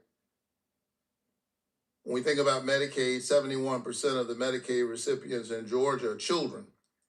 So we're taking their health care, and then we're saying to these children that you'll have to deal with these trillions of dollars in debt one day. $4.2 trillion increase. Senate Republicans are trying to use a budget gimmick to claim the bill only costs a fraction of that by simply not counting things they don't want to count. If they don't like the math, they just change the formula. But the markets and those investing in our country don't care about these budget tricks. And I don't think it will help my 6-year-old and my 8-year-old when the bill comes due on this. They know the truth, and they will react based on the truth. The big ugly bill will put the United States on a disastrous fiscal path, and it will be catastrophic for our economy. Even worse, the big ugly bill is cutting people off of their health care, and for what purpose? To give tax cuts to the wealthiest. So this is an interesting moment for me, for someone who didn't know I'd end up in politics, or just paid attention to politics over the years. They're getting ready to create a whole lot of pain for a lot of people. And the question is, for what purpose? To give billionaires a tax cut. I think we ought to work together to prioritize extending tax cuts for the working class. We shouldn't be cutting their health care. We ought to save the country trillions of dollars by not giving more tax breaks to the richest Americans. And if we try to work together, we can save our economy from this disaster and still protect working families from a tax hike. I believe in tax cuts. I think working class Americans ought to receive them. And we ought not be burdening our children with all of this debt. With that, I yield, and the chairman should take note that the Baptist preacher is done with 3 seconds left. And the people said amen. Okay. Senator Haggerty. Thank you, Chairman Scott and Ranking Member Warren, for holding this meeting. And Chairman Powell, it's good to see you here again. Chairman Powell, I want to talk with you about inflationary and deflationary trends in our economy and how they impact your thinking. I understand, based on your testimony and recent statements, that you're acutely sensitive to the inflationary risks of our administration's trade policy. And though I note that it's not the Fed's responsibility to attempt to steer or to directly offset that policy in any way, I look at that, I look at your perspective, but I also look at many of the other developments in our country that I think present the opposite risk, which is a disinflation risk. And let me dig into this a bit. We're witnessing artificial intelligence adoption at breakneck speed. That's going to bring about productivity gains in nearly every aspect of our economy. We're about to pass a tax bill. That tax bill is going to encourage capital expenditures and long overdue upgrades to our manufacturing capacity, again, increasing productivity. And if you think about the concerted effort that's being undertaken by our federal government right now to reduce waste and bloated, unproductive government payrolls, all of these point to disinflationary productivity gains. So given the competing sources of uncertainty that we're talking about, it feels to me like the Fed's far more focused on tariffs and the inflationary impact of tariffs than on the deflationary impact of the points I just mentioned. So if the uncertainty around tariffs is the primary reason that impacts your thoughts, I mean, how do you counter, how do you bring into account these disinflationary trends that I've just mentioned? So we do look at the overall picture, and that's actually what's been happening is services inflation's been coming down, and that's been covering the what we see so far, small increases in goods inflation. I would also mention a factor that you didn't mention on your list, which is regulation, which is an area which could also be over time disinflationary. Yeah. So we get that. I mean, I try to say that it's the broad sweep of policies and the broader economy that matters for inflation. I get asked about tariffs a lot, and that's the one where all forecasters are expecting, a significant increase between now and the end of this year. We don't know how big it's going to be. We don't know when it's going to come, but it's just something that we're waiting to see more information on so we can make a better decision on interest rates. That's all it is. Well, I hear the discussion about not knowing the magnitude and the timing of the trade talks and the resulting tariffs that will ensue. It does seem to me that there's a bias toward viewing this as more inflationary than deflationary. And I'd like to ask you this. If Ambassador Greer is successful at bringing the trade deals together soon and alleviating that uncertainty, what would that do to your perspective on rates? Would that put you in a position to think more aggressively about lowering rates? Yes, potentially it would. I mean, really, it's reducing uncertainty would help, and also just what's going to be the final tariff rate and getting that settled. And I think that's the path we're on. I think that's welcome news. I think the markets will welcome that as well, because I do believe that we're on the path, as you're about to say, of having some significant resolution in trade uncertainty. We've lived in an unbalanced world for years, where the United States has had the lowest tariff barriers in the world, and other nations have taken advantage of that. Jameson Greer and this team, Scott Bessent and his team, the president, everyone is making a concerted effort to fix this. So I'm looking forward to that. One other area I wanted to touch on, because it's touching close to home, and that is legislation that this committee has just passed out and that we've just passed in the Senate. That's to do with the Genius Act. We just passed it last week, and it provides an urgently needed regulatory framework for payment stablecoins, and it requires that they're backed one-to-one by cash or short-dated U.S. Treasuries. Over the last 5 years, the total value of outstanding stablecoins has increased from approximately $4 billion to over $2 billion today. One market participant has predicted that if a framework like the Genius Act is adopted, total issuance of dollar-pegged stablecoins could reach nearly $4 trillion by the end of the decade. So I wanted to get your perspective again, Mr. Chairman, of what impact would this new source of demand for bills have on the yield curve, and in particular, what impact would it have on short-term rates? So more demand is going to have a tendency to drive down rates. I don't really have a sense of how big that effect would be, of course. And let me just say that it's a great thing that we're making progress toward a stablecoin framework. Thank you, Mr. Chairman. I couldn't agree with you more. The direction clearly is that it's going to drive rates down. I think it's very positive for the economy, positive for our cost of borrowing as a nation. And I appreciate your response there, Mr. Chairman. Thank you very much. Yes, sir. Senator Cortez Masto. Thank you, Mr. Chairman. Chairman Powell, it's good to see you. Thank you for being here. I want to follow up on a question from Senator Warner about data deterioration. I'm concerned about that as well. That the Trump administration, I'm watching as they've ended dozens of research studies that business and government leaders rely on. So my question to you, are there specific research projects that the Bureau of Labor Statistics provided that they no longer do provide, that the Federal Reserve researchers cannot replicate on their own or through other sources? I'm not aware of any. Okay. That doesn't mean they don't exist, but mainly it's the regular data they supply. And as you know, they've cut back on the size of that survey. Right. So I would hope as we move forward, and not just in today's hearing, but if there is some other data or you're relying on data that you're not getting, or there's now another source for that data, I would please share that with the committee. Thank you. Yes.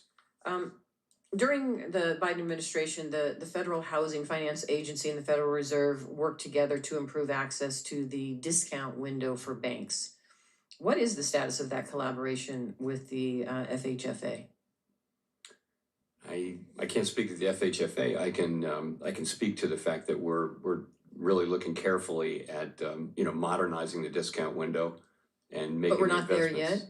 yet. No, it's going to be this is a project that will take some time. It's the discount window needs to be updated and refreshed from a technological standpoint so that people can access it readily and that kind of thing. It's still a little bit behind the age in that respect. Do you have a time frame that you're looking at to? I'll get back to you. It's Okay. something we've been working on hard. Or is there a funding impediment that is also No. addressing this? No. So, okay, if you could. We're moving provide- ahead with it. I'll come back to Okay. that. Thank you. In March, the Federal Reserve, together with the FDIC and OCC, announced that you all intend to repeal the 2023 Community Reinvestment Rule, Reinvestment Act proposed rule. I prefer the proposed rule as it would better address the needs of states like Nevada that don't have headquarters of large banks. How will you ensure that the new CRA guidance improves access to financial services, to loans, to investments in underserved rural and tribal communities? So I think in March we announced that we're putting out for comment really a proposal to withdraw the proposed guidance, which has Okay. been the subject of litigation. And in the meantime, we're going back to the old CRA rules, and I think that's where we will be. I don't have anything more in terms of what we might change with respect to those old rules, but that's where So we the are. default are the old rules, Yes. and those may be. CRA as it existed before Ongoing, this yeah. proposal, which actually never took effect. Right, okay, that's helpful. Community banks benefited from high deposits during the pandemic. Since then, the net interest margin for community banks has fallen. What specific challenges do you see for community banks, if any? Community banks, are very important. We want a banking system that has all different sizes and shapes of banks, and community banks are absolutely critical. They know what's going on in communities and in a way that the big banks can't possibly. So they're a critical part of our infrastructure, and I think they've been under pressure because, frankly, regulatory costs fixed costs of regulation have gone up. We try not to contribute to that. The number of banks has been going down pretty steadily. And that's not something we're trying to foster, but it's a sort of long run trend of really the last 30 years. So we try not to add to what is a secular trend because we think they're important. Thank you. Thank you for being here. Appreciate it. Thanks. Ms. Chairwoman, I yield my time. Who's up next? Senator Britt. Thank you very much, Madam Vice Chair. Chair Powell, thank you for being here with us today. I want to start just by echoing the comments of Senator Cortez Masto when it comes to community banks. Obviously believe that community banks and credit unions, financial institutions that serve everyday Americans and main streets across the great state of Alabama and our country are so critically important to people being able to actually achieve the American dream.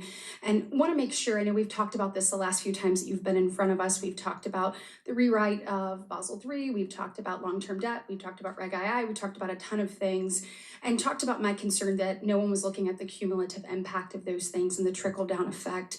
I just want to get a commitment from you that as you are reviewing rulemaking across the board, that you will consider and make sure to make the perspective of the smallest U.S. banks and non-financial industries like the ag sector, who did not maybe have a seat at the table in previous administrations, but give them a seat at the table and make sure that you're thinking about the impact on those individuals and the people they serve. I'm happy to make that commitment. Thank you so much, Chair Powell. I also want to talk to you about an issue that has been brought up briefly today by another colleague of mine, but that is about childcare. So when we look at the childcare crisis in this country, we know that our economy loses about $122 billion a year because of affordability and accessibility, reliability, if you will, of childcare. It is said that anyone who has a child between the ages 0 and 5 actually spends 22% of their income on childcare. We have done the studies and looked at the numbers, and 59% of stay-at-home and or part-time working parents say that they would like to re-enter the workforce, but that affordability or accessibility is an impediment to do that. As we are looking to build back America, as we are looking to create opportunity and bring those things into fruition, would you agree that taking a look and being able to address, not asking you to comment on any specific proposal, but addressing some of the shortfalls related to accessibility and affordability of childcare would have a positive long-term impact on the economy? So I think there's quite a bit of research showing exactly that, and we really saw it during the pandemic. As I think you know and have pointed out, it's not an issue that we play a role on, but clearly it would contribute. Childcare would contribute to participation in the labor force by many. Absolutely, and as Alabama looks, we look at our labor participation rate. It is 5 points lower than the national average. We continue to look to ways to get people re-engaged in the workforce and know that addressing this head on will help us be able to achieve that. So thank you so much, Chair Powell. I look forward to continuing to work to get that done. So there has been some angst vocalized about the reconciliation bill and the president's trade policies. And from my perspective, much of that skepticism is both unfair and premature. Market resiliency and recent economic data actually continues to reflect confidence in the U.S. economy. Look at the recent Treasury auction, which was notably successful and saw stronger than expected demands for 30-year bonds and stable, even slightly declining yields. To me, this demonstrates that investors still view the U.S. debt as an attractive asset, regardless of the ongoing policy discussions and debates and forging a pathway forward. And those fundamentals of the economy, actually remain quite strong. Chair Powell, would you agree that the components of our economy actually remain quite strong? And how does the Fed consider this type of strong auction performance in the context of your market expectations and monetary policy discussions? As you point out, the Treasury market is working fine just now. Liquidity is adequate, and bond prices are responding to economic events, and so bond market's in good shape. In terms of the strength of the economy, I would strongly agree. The labor market's in a solid place. The economy's growing. Inflation is in a pretty good place, come much closer to 2%. So it's a very solid economy. We are watching the labor market very closely, as we always do. And a couple of things in particular. One is just a very low hiring rate, which goes with a low layoff rate. But if we were to start to see layoffs, we would see unemployment go up quickly, and so we're watching that carefully. But we really the labor market has remained solid, and I would agree with your overall characterization. Thank you. Appreciate you being here today. Thank you, ma'am. Senator Kim. Yeah, thank you, Chairman. Thank you for coming before us today. You've often said in the past that when it comes to monetary policy that it works with a lag, right? That this is something that you're having to try to assess the data that's before you. Right. I'm thinking about this because we have the Federal Open Market Committee, FOMC 5-year review, and you were talking about tariffs and the uncertainty of this moment. So I guess I just wanted to ask you, how do you balance sort of assessing between more of the backwards looking data that you're able to look at more tangibly in that way, but also addressing sort of forward looking models to try to understand where things are heading? That's really the challenge that all forecasters have. And really monetary policy needs to be forward looking. At the same time, we need to be humble about our how hard it is to forecast. So particularly at times of high uncertainty, which I would say I would include now, you really want to look at the real data and take signal from that, and not be too brave about what your forecast might be, because it's going to be highly uncertain.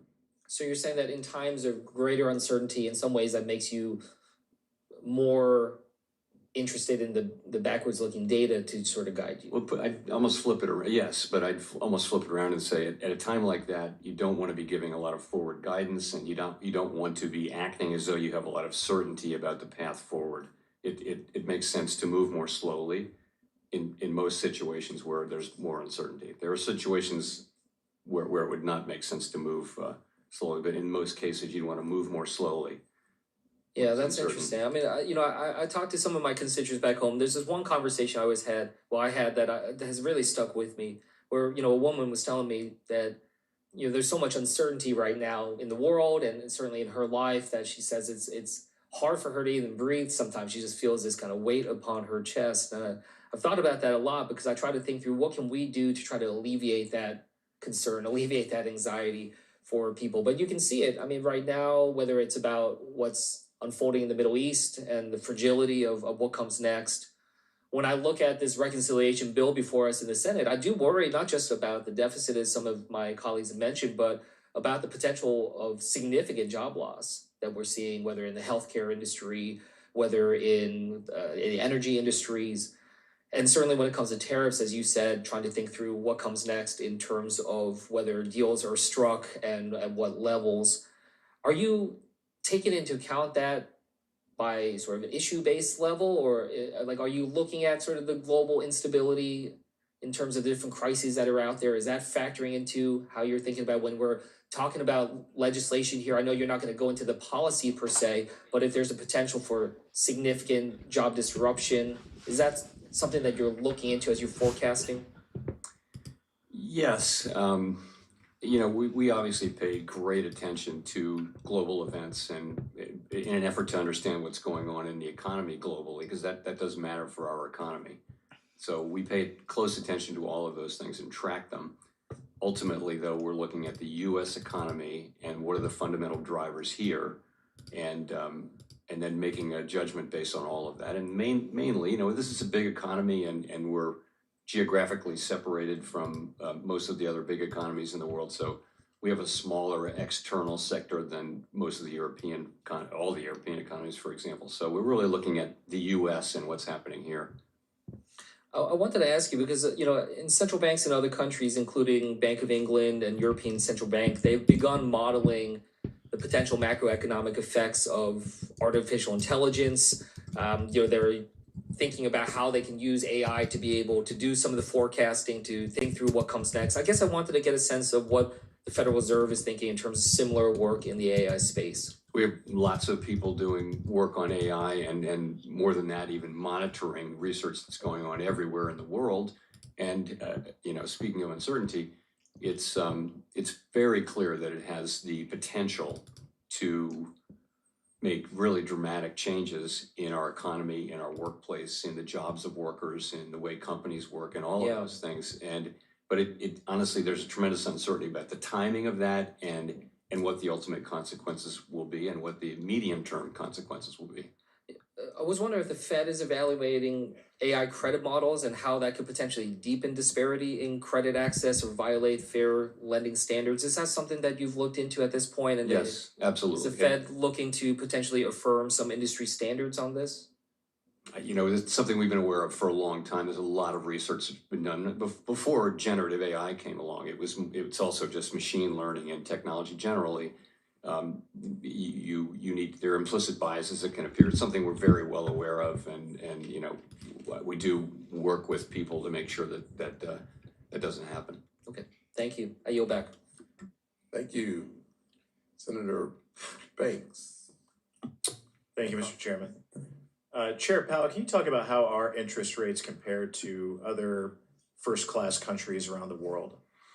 At the higher end. And how does that affect the United States?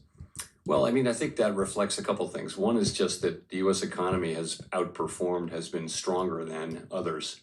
I don't want to pick on any other nations, but many other nations have had much lower growth, now have lower inflation and are, have pretty low growth, whereas the U.S. economy has really been the outstanding performer and remains that to this day. That implies somewhat higher rates. So you say it's higher than most of first-class countries.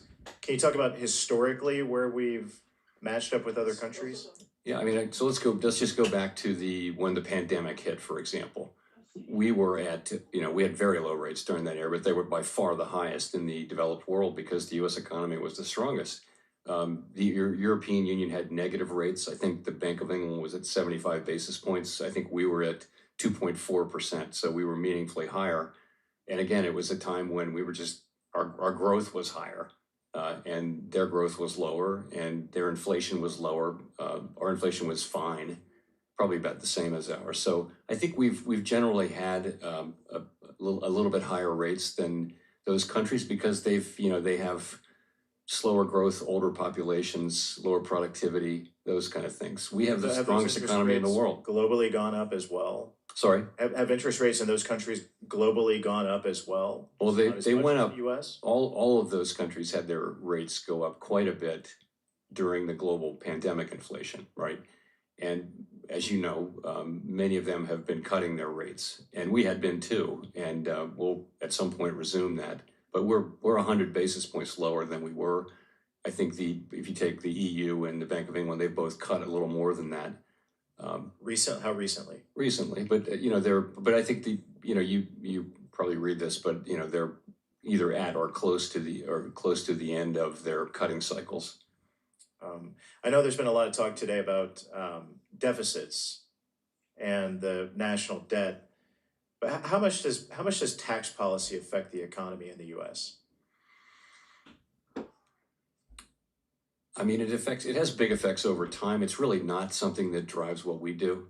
It isn't, but I think, tax policy plays over the long run a huge role in incentivizing investment, which helps growth and things like that. I think it's very, very important over the long run, certainly more important than monetary policy. Would a $4 trillion tax increase on middle-class Americans affect the economy? Now here we're getting into the bill. I understand. I'm asking how that would affect the economy and according to your data. I'm trying to not make any direct comments on the bill today, if you'll forgive me. But I take your point. Okay, I am trying to make a point, but there's got to be data that you sit on somewhere that would suggest that large tax increases would affect the economy, would stall economic growth in the U.S. You could certainly get that out of a model if you wanted to. I mean, but again, I'm inevitably going to be commenting on the bill, right? If I answer that question, a lot of talk today about inflation. You've already agreed that inflation is down from where it was a year ago, and would you say steadily declining? Has been, yes. I more than agreed to it. I'm very pleased by it. And all of the experts and so-called experts tell us that tariffs lead to inflation, but you seem to have suggested already that inflation is, if not under control, close to being under control. So inflation's in a really good place. It is definitely in a good place, and we have a forecast, and so does, by the way, every other brand name forecaster in the country, which is very similar to ours, that there will be some inflation from tariffs coming, not yet, but over the course of the coming months. And I think it's reasonable to expect that because someone has to pay. This is hundreds of billions of dollars of tariffs we're taking in. Some of that's going to fall on the consumer. Not all of it's going to fall on foreign manufacturers. And that's the only insight we have. And we're just kind of wanting to see more data on that before we move. One final question about data. Our trade deficits with China, the EU, Canada, and Mexico have all significantly dropped recently. What does the data tell us about that? Well, I think that's how that would affect inflation.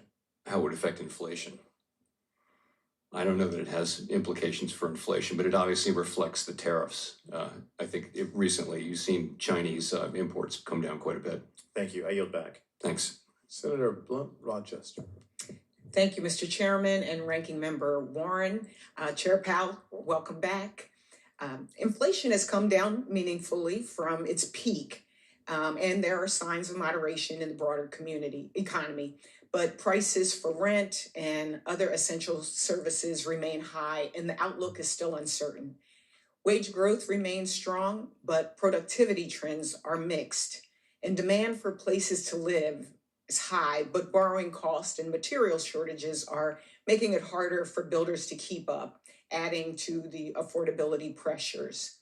And at the same time, while I know this is not something you would say, but at the same time, while our Republican colleagues are pushing for tax cuts for the wealthiest Americans that would expand the deficit, the administration's trade and immigration policies are also introducing uncertainty that may not yet be fully reflected in the economy.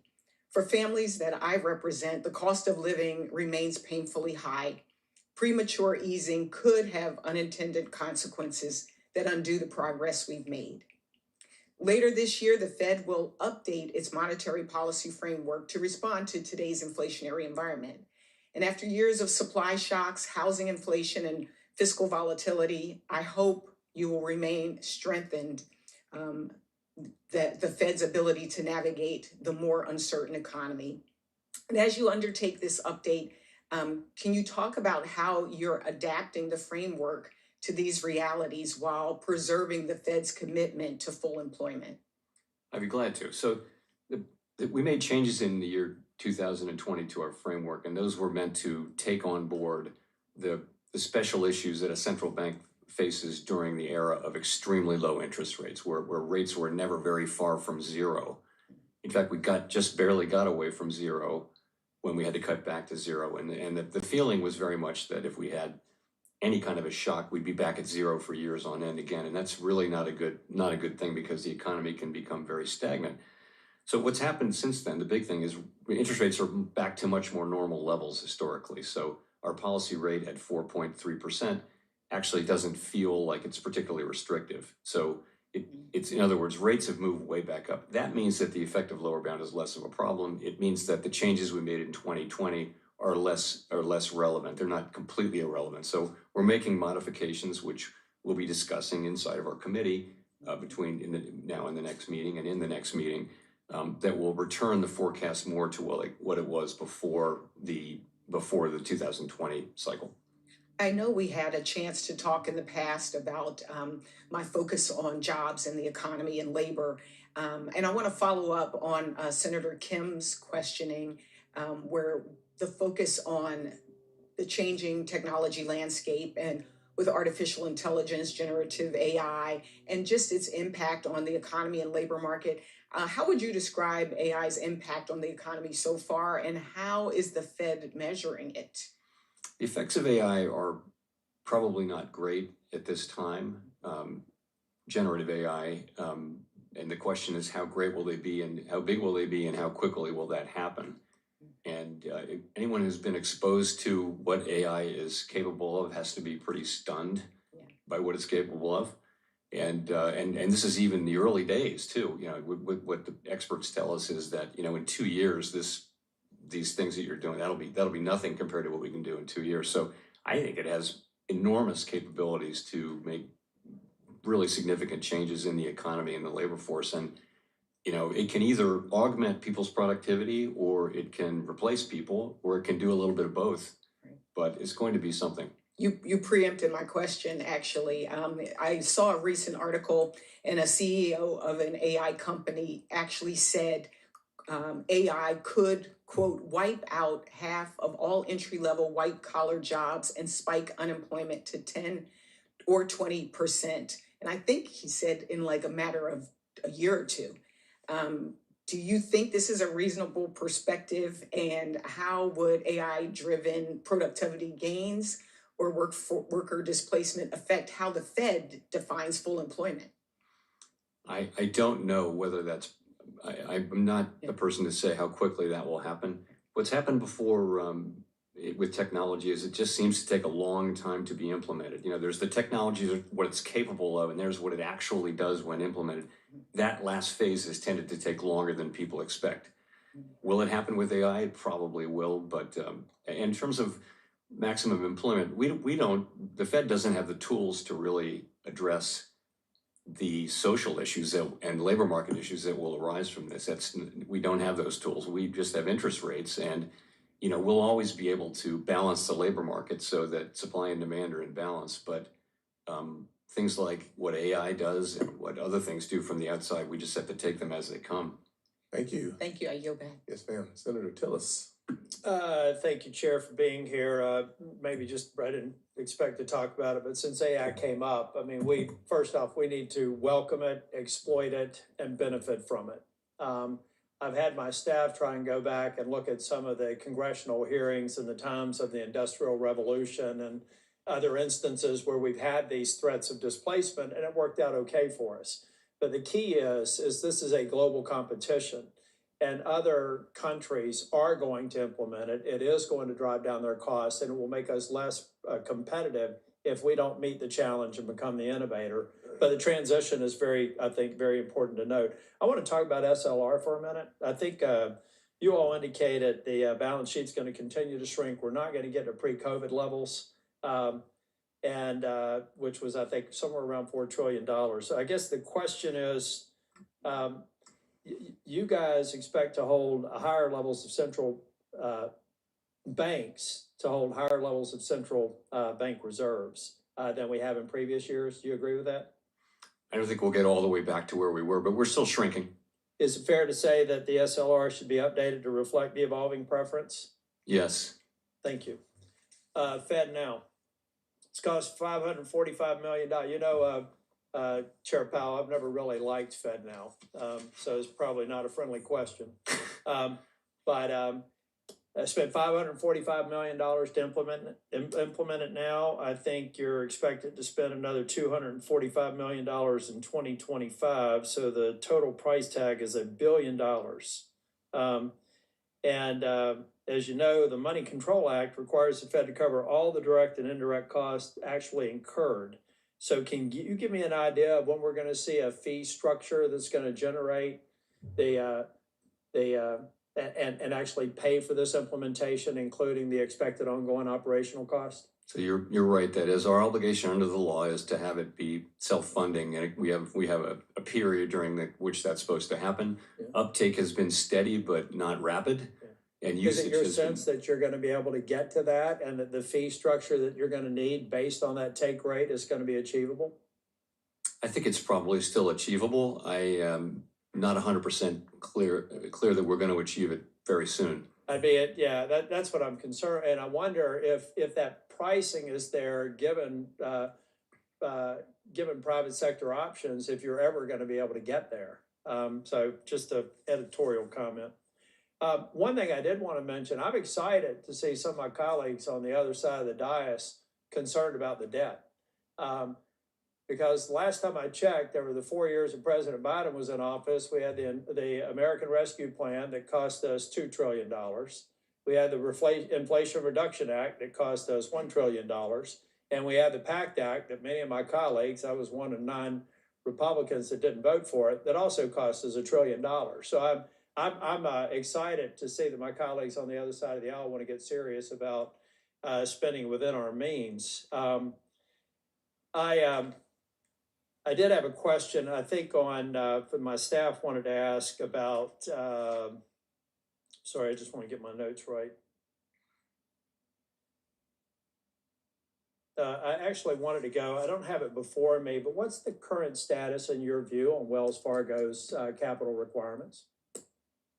On their capital requirement, well, I think you mean on the growth cap? Yeah.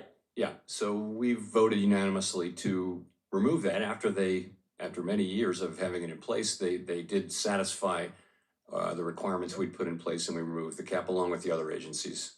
And you think your fact-based decision, you stand by it? I do. Very good.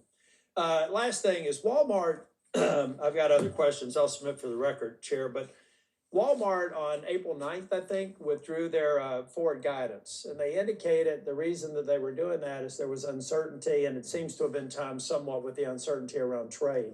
So I would just suggest for my colleagues, I don't know if you can respond to this or not. I won't ask you a tax question, but I really want to. But I know what your answer is going to be. You're a good dancer. I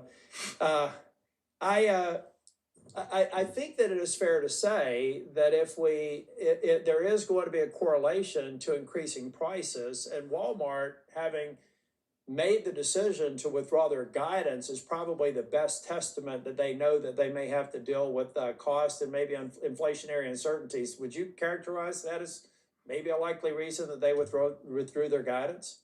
It might be, I saw that they had, I didn't have a chance to go back and check why. Well, if you tease through the language, it seems almost certain that they think that some of their input costs were going to go up and they need to manage their margins. So I'm just telling my colleagues, we just need to be realistic that if you have a major household name withdrawing guidance because of uncertainty, they've got a lot of experts that probably are suggesting there may be some inflationary risk.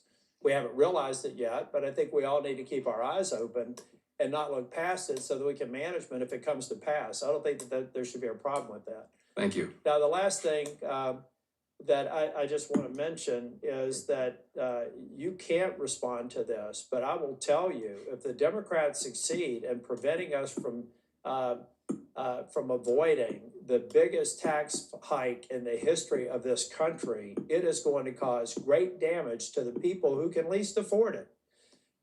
You don't get to respond to this one, but folks. Senator Brooks is next. Oh, I'm sorry. I didn't realize she was here. Yes. I'm sorry. We were but we need to open that. We need to be open. We need to understand that you will have something to fix if we fail to continue the tax cuts. Thank you, sir. Senator Brooks.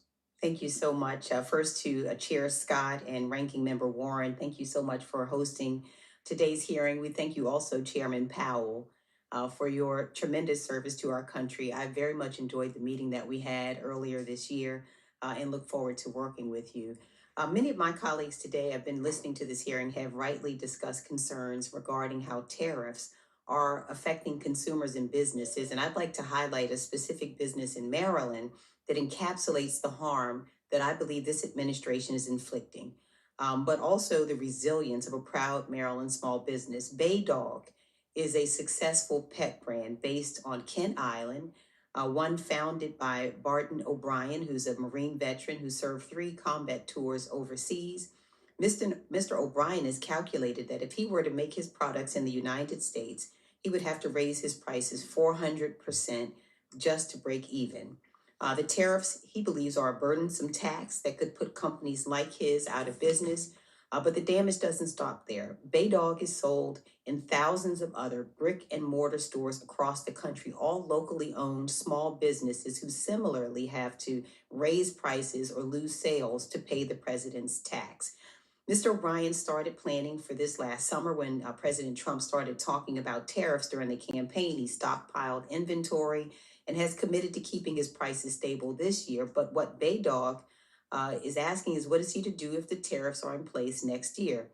Mr. O'Brien has calculated that he won't have to just raise prices. He'll likely have to cut his staff to stay in business. So Chair Powell, there are 34 million small businesses in America, 1 for every 10 people. And if small businesses like Bay Dog have to lay off staff or go out of business altogether, what will that do to unemployment in this country, and what effect will that have on the broader economy? I mean, just mechanically, I don't want to comment on particular tariff policies, but sure, if companies go out of business, then that'll hurt employment and activity. And what we will see is, of course, and we have so many small businesses, what we're facing now is that very prospect, is that we're going to have so many. And we believe that, the inflation caused by these tariffs will really have a very negative impact. And if this is the case, what would this mean for American workers? Well, the other thing is, I think the tariffs are still in motion. It's premature to say exactly where they're going to land. So we're kind of withholding judgment until we see more. That's kind of where we are. We haven't made a decision to do anything. It's just we want to see more. And the situation evolves day by day, month by month. So. Okay. Well, in another question, in our meeting and in your most recent monetary policy report, you spoke of the long-term challenge of housing supply not meeting demand. And I look at this issue the same way I did as county executive, where I really fought hard to leverage private and public sector dollars to bring more housing to communities that needed it. Maryland has a shortfall of nearly 100,000 homes, and the pathway to build wealth is therefore narrowing. So studies have estimated that of the over $200 billion invested annually in housing in recent years, only a fraction supports affordable homes for working class families. So would you speak to the need to better incentivize private investments into affordable housing construction? I'm working with the private sector and nonprofit stakeholders on legislation now, but just wanted to know if you could comment on that. So I would say this, interest rates are slightly restrictive at this point, modestly restrictive, and that is weighing on economic activity in the housing market sector. But you're really talking about a different problem. It's not one that the Fed can really address, and that is we have a longer run housing shortage. So many other advanced economy countries have this too, and it's not our tool. Our tools don't really work to affect that. It's really elected people, and you saw this as county executive. It's things that the legislature can do that can really address that. Not us. It's not about interest rates. All right. Well, now I understand one other issue. The Fed is evaluating the leverage ratio rules regarding the amount of capital required to be held by banks to withstand unforeseen risk. And I'm hoping you can then provide some insight as to what potential changes this framework are meant to achieve. On the other hand, I understand that access to capital is paramount, particularly for communities I represent. So, and I understand concerns that a change in these requirements could affect the resilience of the banking sector. Though I know you cannot speak to the specifics of the coming proposal, would you share some insights into what problem the proposed rulemaking is meant to solve, and are you concerned that it could lead to a deterioration of resilience of the banking sector? I'd be glad to. So the idea behind it is that we want risk-based capital to be the binding capital requirement, because we want the binding capital requirement we want banks to be sensitive to the risks that they're taking. If the leverage ratio is not risk sensitive, it treats every asset as equally risky. So if that's binding, then that interferes with banks' incentives to manage their risks and actually discourages banks from taking on relatively low risk activity. So we've always at the Fed wanted the risk-based capital to be the binding one and the leverage ratio to be the backstop. And so that's this proposal that we have that we're going to be meeting on in a couple of hours puts out for comment a proposal to restore the backstop characteristics of the leverage ratio. We think it should make it will not in any way diminish the safety and soundness of the financial system, and it will allow for banks to undertake lower risk. Thanks. Thank you so much. Thank you, Mr. Chair. Yes, ma'am. Thank you. For senators who wish to submit questions for the hearing record, those questions are due 1 week from today, Wednesday, July 2nd. Chairman Powell, you have 45 days from that day to submit your responses to the questions. For the record, thank you for being here. This committee is adjourned. Thank you.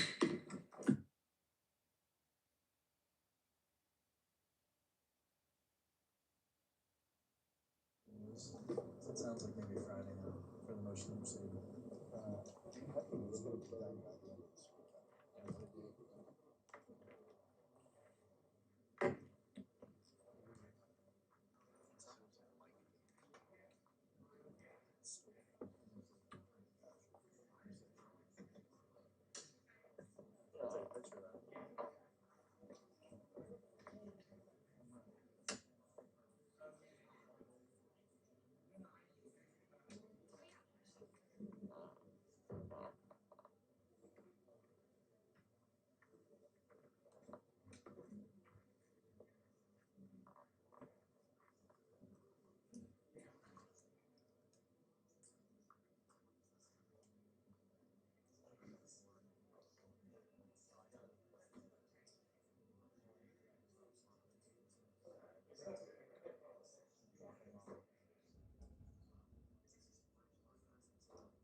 OK， 结束了啊，兄弟们，终于结束了。今天的这个时间没有那么长啊，我以为今天还要搞到凌晨1点钟的啊。那现在来看这个没有那么长时间了。OK， 好，我们看一下比特币目前的这个走势呢，还是挺健康的啊。那它当前涨了1.12%，涨了1000多点啊。好呢。我给再看看其他的美股啊，特斯拉今天跌的比较猛啊，然后微策略涨2%，还是不错的啊。然后这个标普500好像要创历史新高了。OK， 把这个先关了。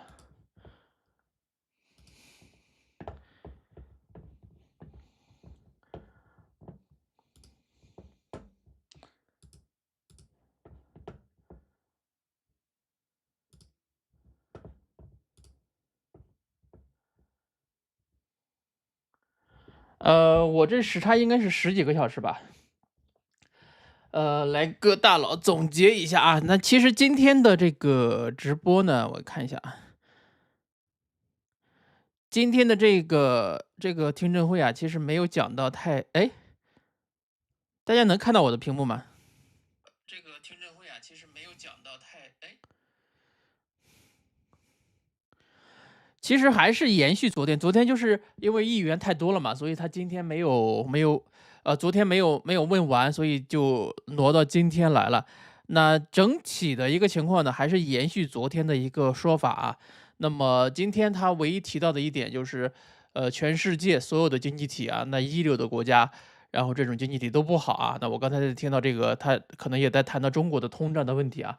那么整体来讲啊，那还是跟昨天差不多啊，还是说这个关税的这个影响要等到7月初的时候啊，那跟咱们昨天总结的视频很像啊。所以说我觉得也没有什么值得跟大家多说的了啊。那大家看看还有什么问题啊？那么这个行情亏的我想哭，你是做空了吧？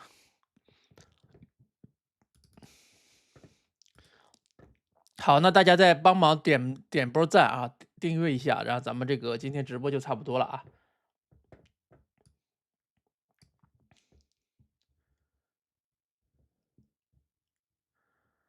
OK， 好，那我看来大家没有什么问题了，咱们先这样啊，咱们今天直播先这样啊，拜拜。